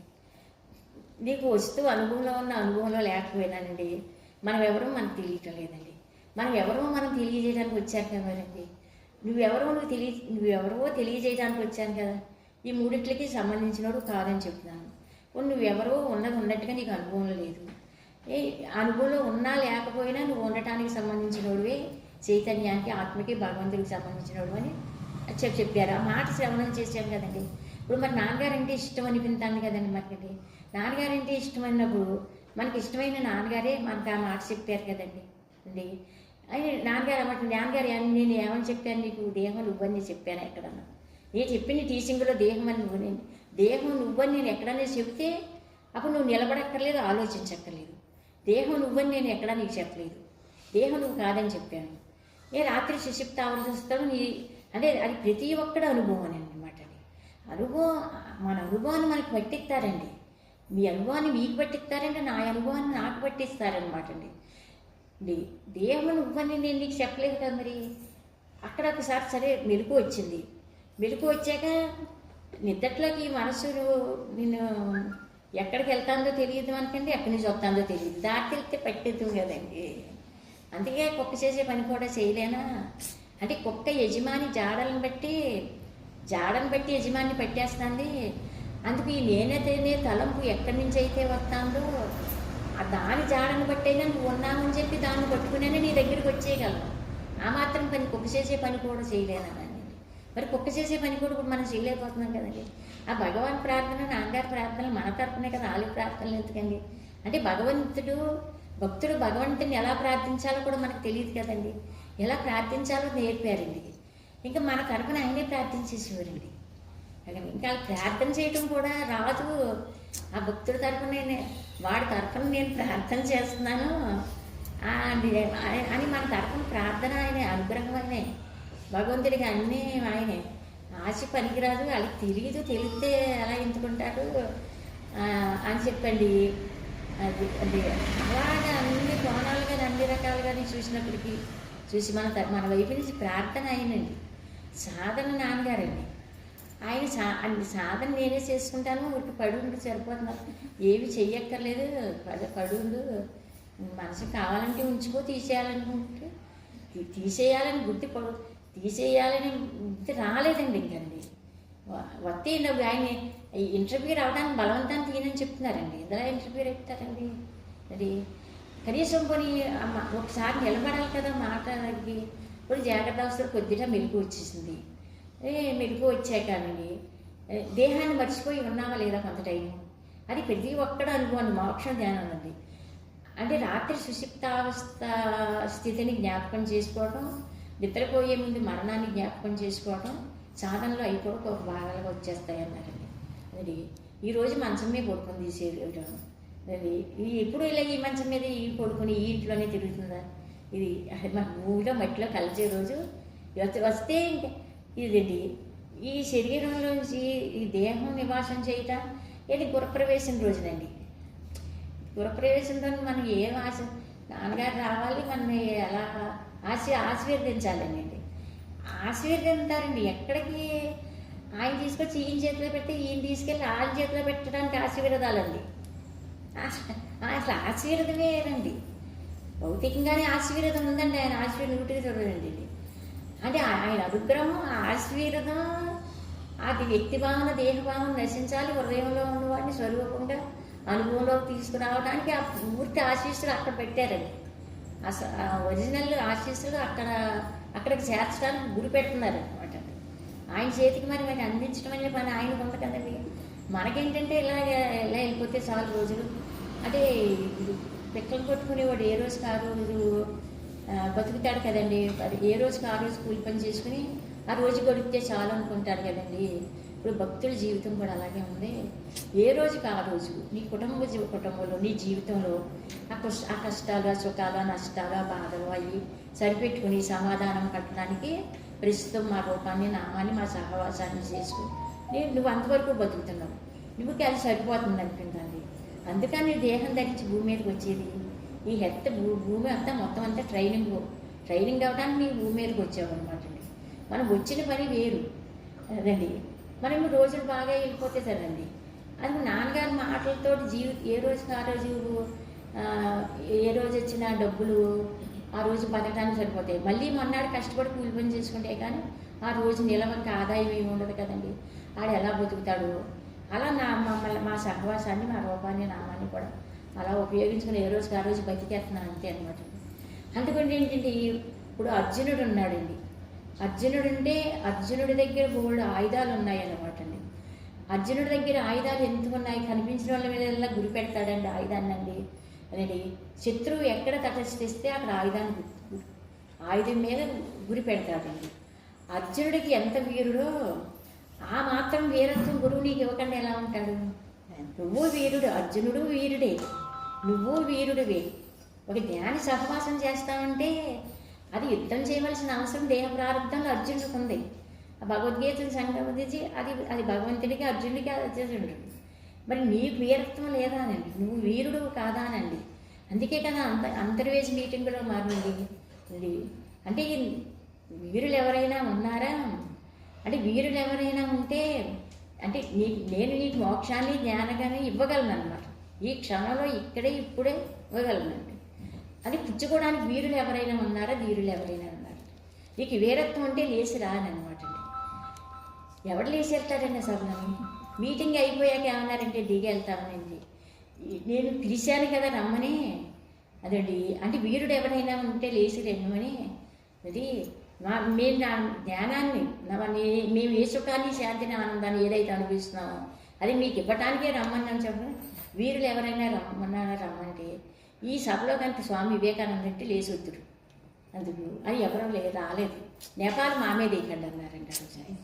నాన్నగారి జ్ఞానాన్ని ఇవ్వటం లేదని నుంచునండి వెళ్ళిపోయేటప్పుడు ముఖంలో ముఖం పెట్టి కళ్ళు పెట్టి మా మీద నేపాల్ ఇయ్యొద్దు. వీరులు ఎవరైనా ఉన్నారా ఉన్నది. అది వీరులు ఎవరైనా ఉంటే వీరత్వం కనుక ఎవరికైనా ఉంటే రండి వస్తుంది. లెగిసి వాళ్ళ సభలోకి రమ్మను మా దగ్గరికి రండి. ఇప్పుడు ఇక్కడ ఇస్తాను ధ్యానం. అంతర్వేది మీటింగులు 2 రోజులు అసలు ఫస్ట్ రోజు అయితే గుండె అలా చెప్తాం. ఎప్పుడు అంతకు ముందు వెళ్ళినప్పుడు బౌళ్ళు జలదరింది ఉడుకు పడతాం కదండి. లేచి ఎంత బాగుందాగా ఎంత గట్టిగా పిలిచారో కదండి. అసలు మామూలుగా కాదండి డైరెక్ట్గా ఆ పిలుపుకే పై గజేసాడండి. అసలు మామూలుగా ఆ మీటింగ్ అయిపోయిందండి. అయిపోయాక లేచి వెళ్తారనమాట అండి. ఇది మా మీద నెపాలు వేస్తే కుదరదు అండి. వీరుడు ఎవరైనా ఉన్నారా, నీకు వీరత్వం అంటే లేచి రమ్మని చెప్పి పిలిచాం. ఎవరో రాలేదు. నెపం వెయ్యొద్దు. లేచి రాలేదు నువ్వు నెపం మా మీద వెయ్యొద్దు. మాకు ఇంక మోక్షం రావట్లేదు, జ్ఞానం రావట్లేదు అన్నమాట. స్వామి వివేకానంద అంటే లేచి వచ్చింది. వివేకానందులు ఎవరున్నారు లేచి రావడానికి? అది మా మీద నెపాలు వెయ్యొద్దు అన్నారండి. అందుకు అర్జునుడికి ఎటువంటి వీరత్వం అయితే ఉందో అదే వీరత్వాన్ని కూడా గురువు కూడా నీకు ఇస్తాడు. నువ్వు వీరుడివే అంటే అర్జునుడు ఎందుకంటే బాణాలు ఉన్నాయి. ఈ శత్రువు కనిపించేసరికి ఆ శత్రువు మీద తటస్థించేవాడు బాణాన్ని. అంటే కనిపించిన వాళ్ళకి బాణాలు ఉన్నాయని చెప్పి కనిపించిన వాళ్ళ మీదలా బాణాన్ని ప్రయోగించేస్తాడు అర్జునుడు. ఎంత వీరత్వం ఉంటే మట్టికి అలా ఉంచడు కదా. అర్జునుడికి ఎటువంటి వీరత్వం అయితే ఉందో అదే వీరత్వం మీకు ఉంది. అంటే జ్ఞాని సహవాసం చేస్తూ ఆయన మాటలు శ్రవణం చేసి మననం చేసుకున్నాం కదా. నేను నీ హృదయంలో అంతర్యామిగా ఉన్నానని చెప్తున్నాను కదా. నీ హృదయంలో అంతర్యామిగా ఉన్న నేను స్వరూపంగా అనుభవంలోకి రాకుండా నీకు ఏ బలహీనతలు అయితే అడ్డొస్తున్నాయో ఆ బలహీనతలను చూసి నువ్వు పారిపోక్కర్లేదు. సరాసరి డైరెక్ట్గా బలహీనతను ఫేస్ చేయాలి. మామూలుగానే బలహీనతను సరాసరి డైరెక్ట్గా ఎలా మామూలుగా నువ్వు ఫేస్ చేసుకోవాలి. అంటే ఎలా ఫేస్ అంటే అర్జునుడు వీరుడు కదా. ఆ బాణాన్ని ఉపయోగించి శత్రువుని ఎలా నశింప చేసుకున్నాడు. మా మాటలను ఉపయోగించుకొని నీ హృదయంలో ఉన్న వస్తువు స్వరూపంగా అనుభవంలో రాకుండా ఏ బలహీనత అయితే నీకు ఎదురుపడుతుందో నీ హృదయంలో ఉన్న వస్తువు స్వరూపంగా అనుభవంలో రాకుండా ఏ బలహీనతలు వస్తున్నాయో అబ్జర్వేషన్లో పసిపెట్టుకుంటూ ఆ బలహీనతను నివారణ చేయటానికి మా దగ్గర శ్రవణం చేసిన సబ్జెక్ట్ అంతా ఆయుధాలుగా ఉపయోగపడతాయి. అందుకంటే ఈ మాటను తీసుకెళ్ళి బలహీనత మీకు గురిపెట్టి నివారణ చేసుకో. సత్సంగాల దగ్గర చెప్పడం కాదన్నారు. తర్వాత మీటింగ్ అయిపోయాక అప్పుడు చెప్పవలసింది చెబుతారండి. అంటే మొన్న ఇంత సబ్జెక్ట్ బోధించి వెళ్ళాం కదా. మళ్ళీ ఏ మోహం వేసుకొచ్చాడో అన్ని తిట్టాము. మళ్ళీ ఏ మోహం వేసుకొచ్చారో అని చూసుకుంటాం. అసలు మనుషులు బయట అండి అసలు నాన్నగారు వార్నింగ్ ఎత్తే అసలు కాలెత్తుకోవడం కష్టమండి భరించడం అసలు అండి. ఇంకా అందులో ఎంత ప్రేమ ఉంటుందో చూడటం కష్టం కదండి. ఆ ప్రేమను గుర్తించినోడు మీరు అనేవారు కదండి. అదండి అది మన దగ్గరికి వచ్చేసరికి తెలుస్తుందండి. మనకి వార్నింగ్ ఇచ్చినప్పుడు తెలుస్తుందండి. ఇప్పుడు ఎదుటోళ్ళు వార్నింగ్ ఇస్తేనండి ఇప్పుడు తల్లి తిట్టినందుకు అక్కడ నవ్వుమోహం పెట్టకూడదు అనమానండి. ఇప్పుడు నాన్నగారు ఎవరికైనా వార్నింగ్ ఇస్తున్నారనుకోండి, అయితే ఈ వార్నింగ్ ఇస్తామండి ఏదైనా అన్నారనుకోండి, అక్కడ పక్కన ఉంటాం కదండి. పక్కన ఉంటేనేది మనం వాళ్ళకి ఆయన జ్ఞాని కదండి, చెప్పడానికి అర్హులు అనమాట అండి. ఆయన ఎందుకంటే వాళ్ళని ప్రేమించుకుంటూ ఆ వాసన నివారణ చేసుకుంటూ మాట్లాడుతున్నారు. అంతకాళ్ళు ఊరుకుంటారనమాట అండి. మనం పక్కన కొంచెం నవ్వుముఖం పెట్టామా వాళ్ళ నాన్నగారిని పట్టించుకో. నాన్నగారు ఎన్నన్నా పడతారండి. మన నవ్వుముఖం పెడితే కొట్టించుకోరండి భక్తులు కూడా. మనం కూడా చాలా చేస్తూ ఉండాలి. నాన్నగారు ఉన్నప్పుడు తెలియక అలా మనకు ఊగే కొంచెం చిటితో పైన నవ్వటం అలవాటు అనుకోండి. నాన్నగారు అలా అన్నందుకు నవ్వారు, మనం ఏం చేస్తామండి, నవ్వు ముఖం పెట్టిన అదే కాదండి. అది బాబు నవ్వు ముఖం పెట్టకూడదు మనం అంటే ఎందుకంటే అండి. అలాగే ఎప్పుడో ఒకసారి భక్తుల్ని గట్టిగా మామూలుగా వ్యక్తులు అందరినీ ప్రతి ఒక్కరికి అలా ఏదో ఒకటి చెప్పుకుంటూ వస్తారు కదండి సేవాలండి. ఇందాక లాస్ట్ మాట ఏంటంటే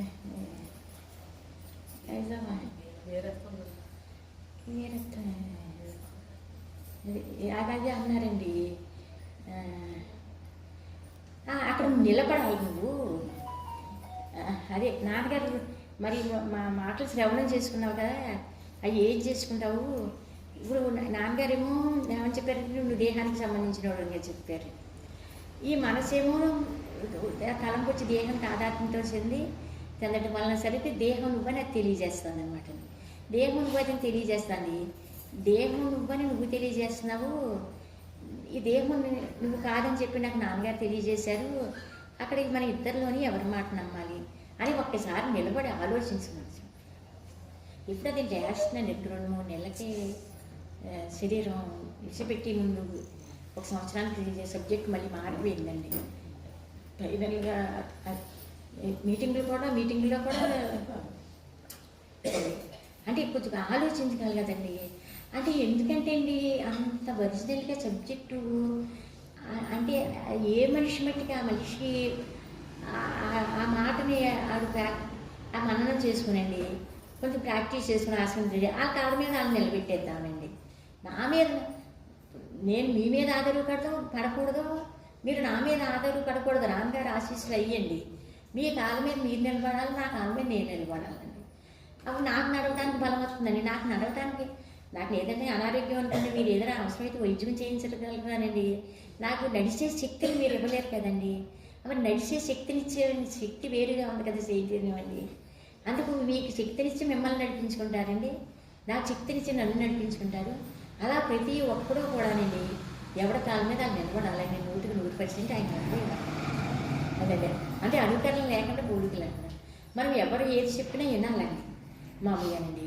మన సొంత ఆలోచన సొంత బుద్ధిని ఇడిచిపెట్టుకోకుండా, సొంత ఆలోచన ఇడిచిపెట్టుకోవడం, సొంత బుద్ధిని ఇడిచిపెట్టుకోవడం.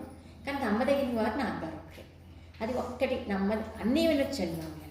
కానీ నమ్మదగిన వచ్చేసరికి ఎవరిని నమ్మాలి, నాన్నగారు ఒక్కరినే నమ్మదగిన వారు వెళ్ళి అంటే అందుకే ఆ నమ్మదగిన వారి దగ్గరికి వచ్చేసరికి నాన్నగారు ఒక్కరినే నమ్మదగిన వారు.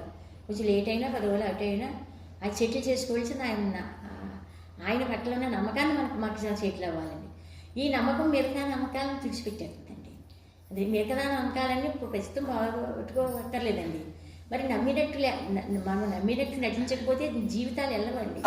ఇంట్లో కూడా నమ్మినట్టు ఉండాలి కదండి మామూలుగా అండి. భగవంతుడినేమో పైకి ఎలా ఉంటారు, వాళ్ళకి ఎలా కనిపిస్తున్నామంటే దేవుడిని నమ్మినట్టు వాళ్ళు నమ్మలేనట్టు కనిపిస్తున్నామండి.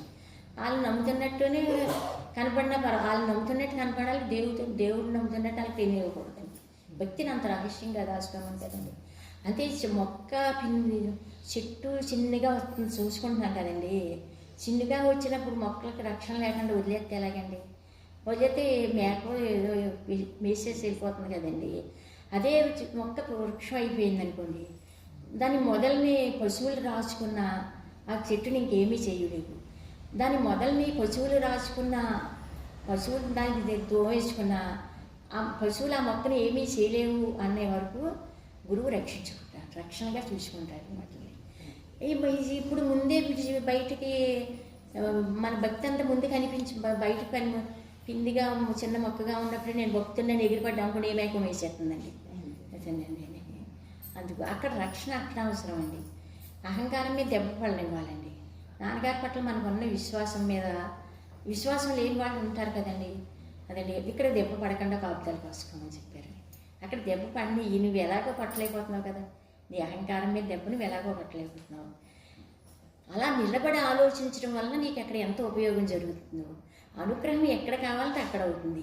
భౌతికంగా ఇచ్చేది నేనే, సహస్రారంలో ఇచ్చేది నేనే. లోపల నీకు పరిష్కారం బట్టి లోపల అవ్వాలి. ఎప్పటికైనా అది గుర్తుంచుకోవాలండి. సమస్య పరిష్కారం వచ్చేసరికి బయట అయ్యేది కాదనండి. ఏంటంటే తలంపు, మనస్సు, సంస్కారం దాని పరిష్కారం వచ్చేసరికి అక్కడ నాన్నగారు అనుగ్రహం, నాన్నగారికి సంబంధించిన విషయం.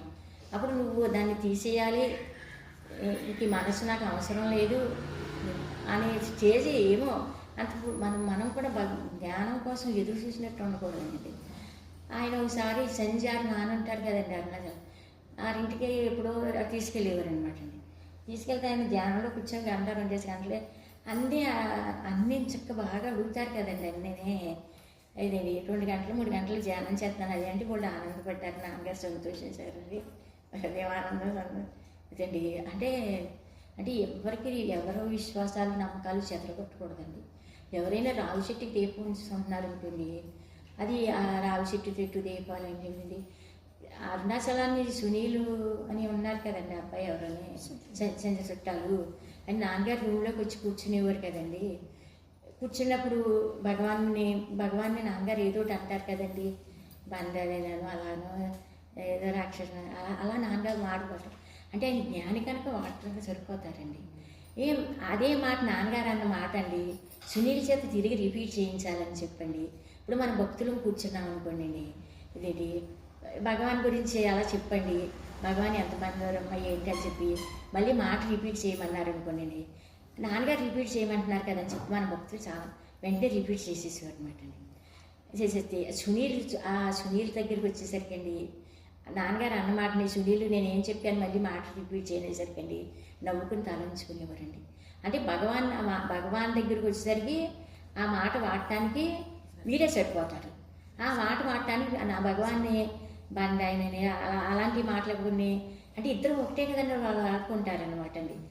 ఆ నాన్నగారు వాడారు కానీ అని చెప్పి అదే మాట మనం వాడటానికి సరిపోము. అంటే ఈయన ఎందుకు ఇలా మాట్లాడటం లేదు అంటే ఎంత అలా భక్తులను కూడా చూసి కూడా మనం నేర్చుకోవాల్సి వస్తుంది కదండి. అంటే దాన్ని వాడటానికి నాన్నగారు సరిపోతారు, మనం సరిపోము. మనకు మనస్సు ఉంది, ఆయన భగవాన్ ఏదన్నా అంటే మాట్లాడతాం అని చెప్పి అని ఆయన చేత రిపీట్ చేయించలేకపోయారండి. ఎన్ని రోజులు ఇచ్చి కూర్చున్నానండి. ఆయన అదేంటి అదే మాట ఆయన చేయడం, అదే మాట పక్కన వాళ్ళని మన భక్తులు మనం కూర్చున్న అనేవారు అనమాట అండి. అంటే మనం చెప్తుంటే అంటాం కదండి మరేంటి అంటాం కదండి. ఆయన ఎందుకు అంటలేదు, ఈయన ఎందుకు అంటారు. ఆయన ఎందుకంటే అంటానికి ఆయన సరిపోతారు, అంటానికి మనం సరిపోం. ఆయన మమ్మల్ని వహించి నవ్వేసుకునేవారు కానీ ఆయన తిరిగి రిపీట్ చేయలేదండి అనమాట. అలాగే ఎందుకంటే ఎవరు ఏ మాటను రిపీట్ చేయడానికి సరిపోతారో అలా నాన్నగారు భగవాన్ అన్న రామకృష్ణుడైనా ఎవరినైనా హక్కుల్ని ఆయన అంటానికి సరిపోతారండి. మనం ఎలా సరిపోతామండి అని అలా ఎందుకంటే ఎవరి ముఖంలో ఎవరిని చూసినా ఎక్కడ మనం నేర్చుకోవాల్సిందంటే అక్కడ అలా నేర్చుకుంటానికి మనం బాగుపడతామండి. టైం అరుణాచల శివ అరుణాచల శివ అరుణాచల శివ అరుణాచల శివ అరుణాచల శివ అరుణాచల శివ అరుణాచల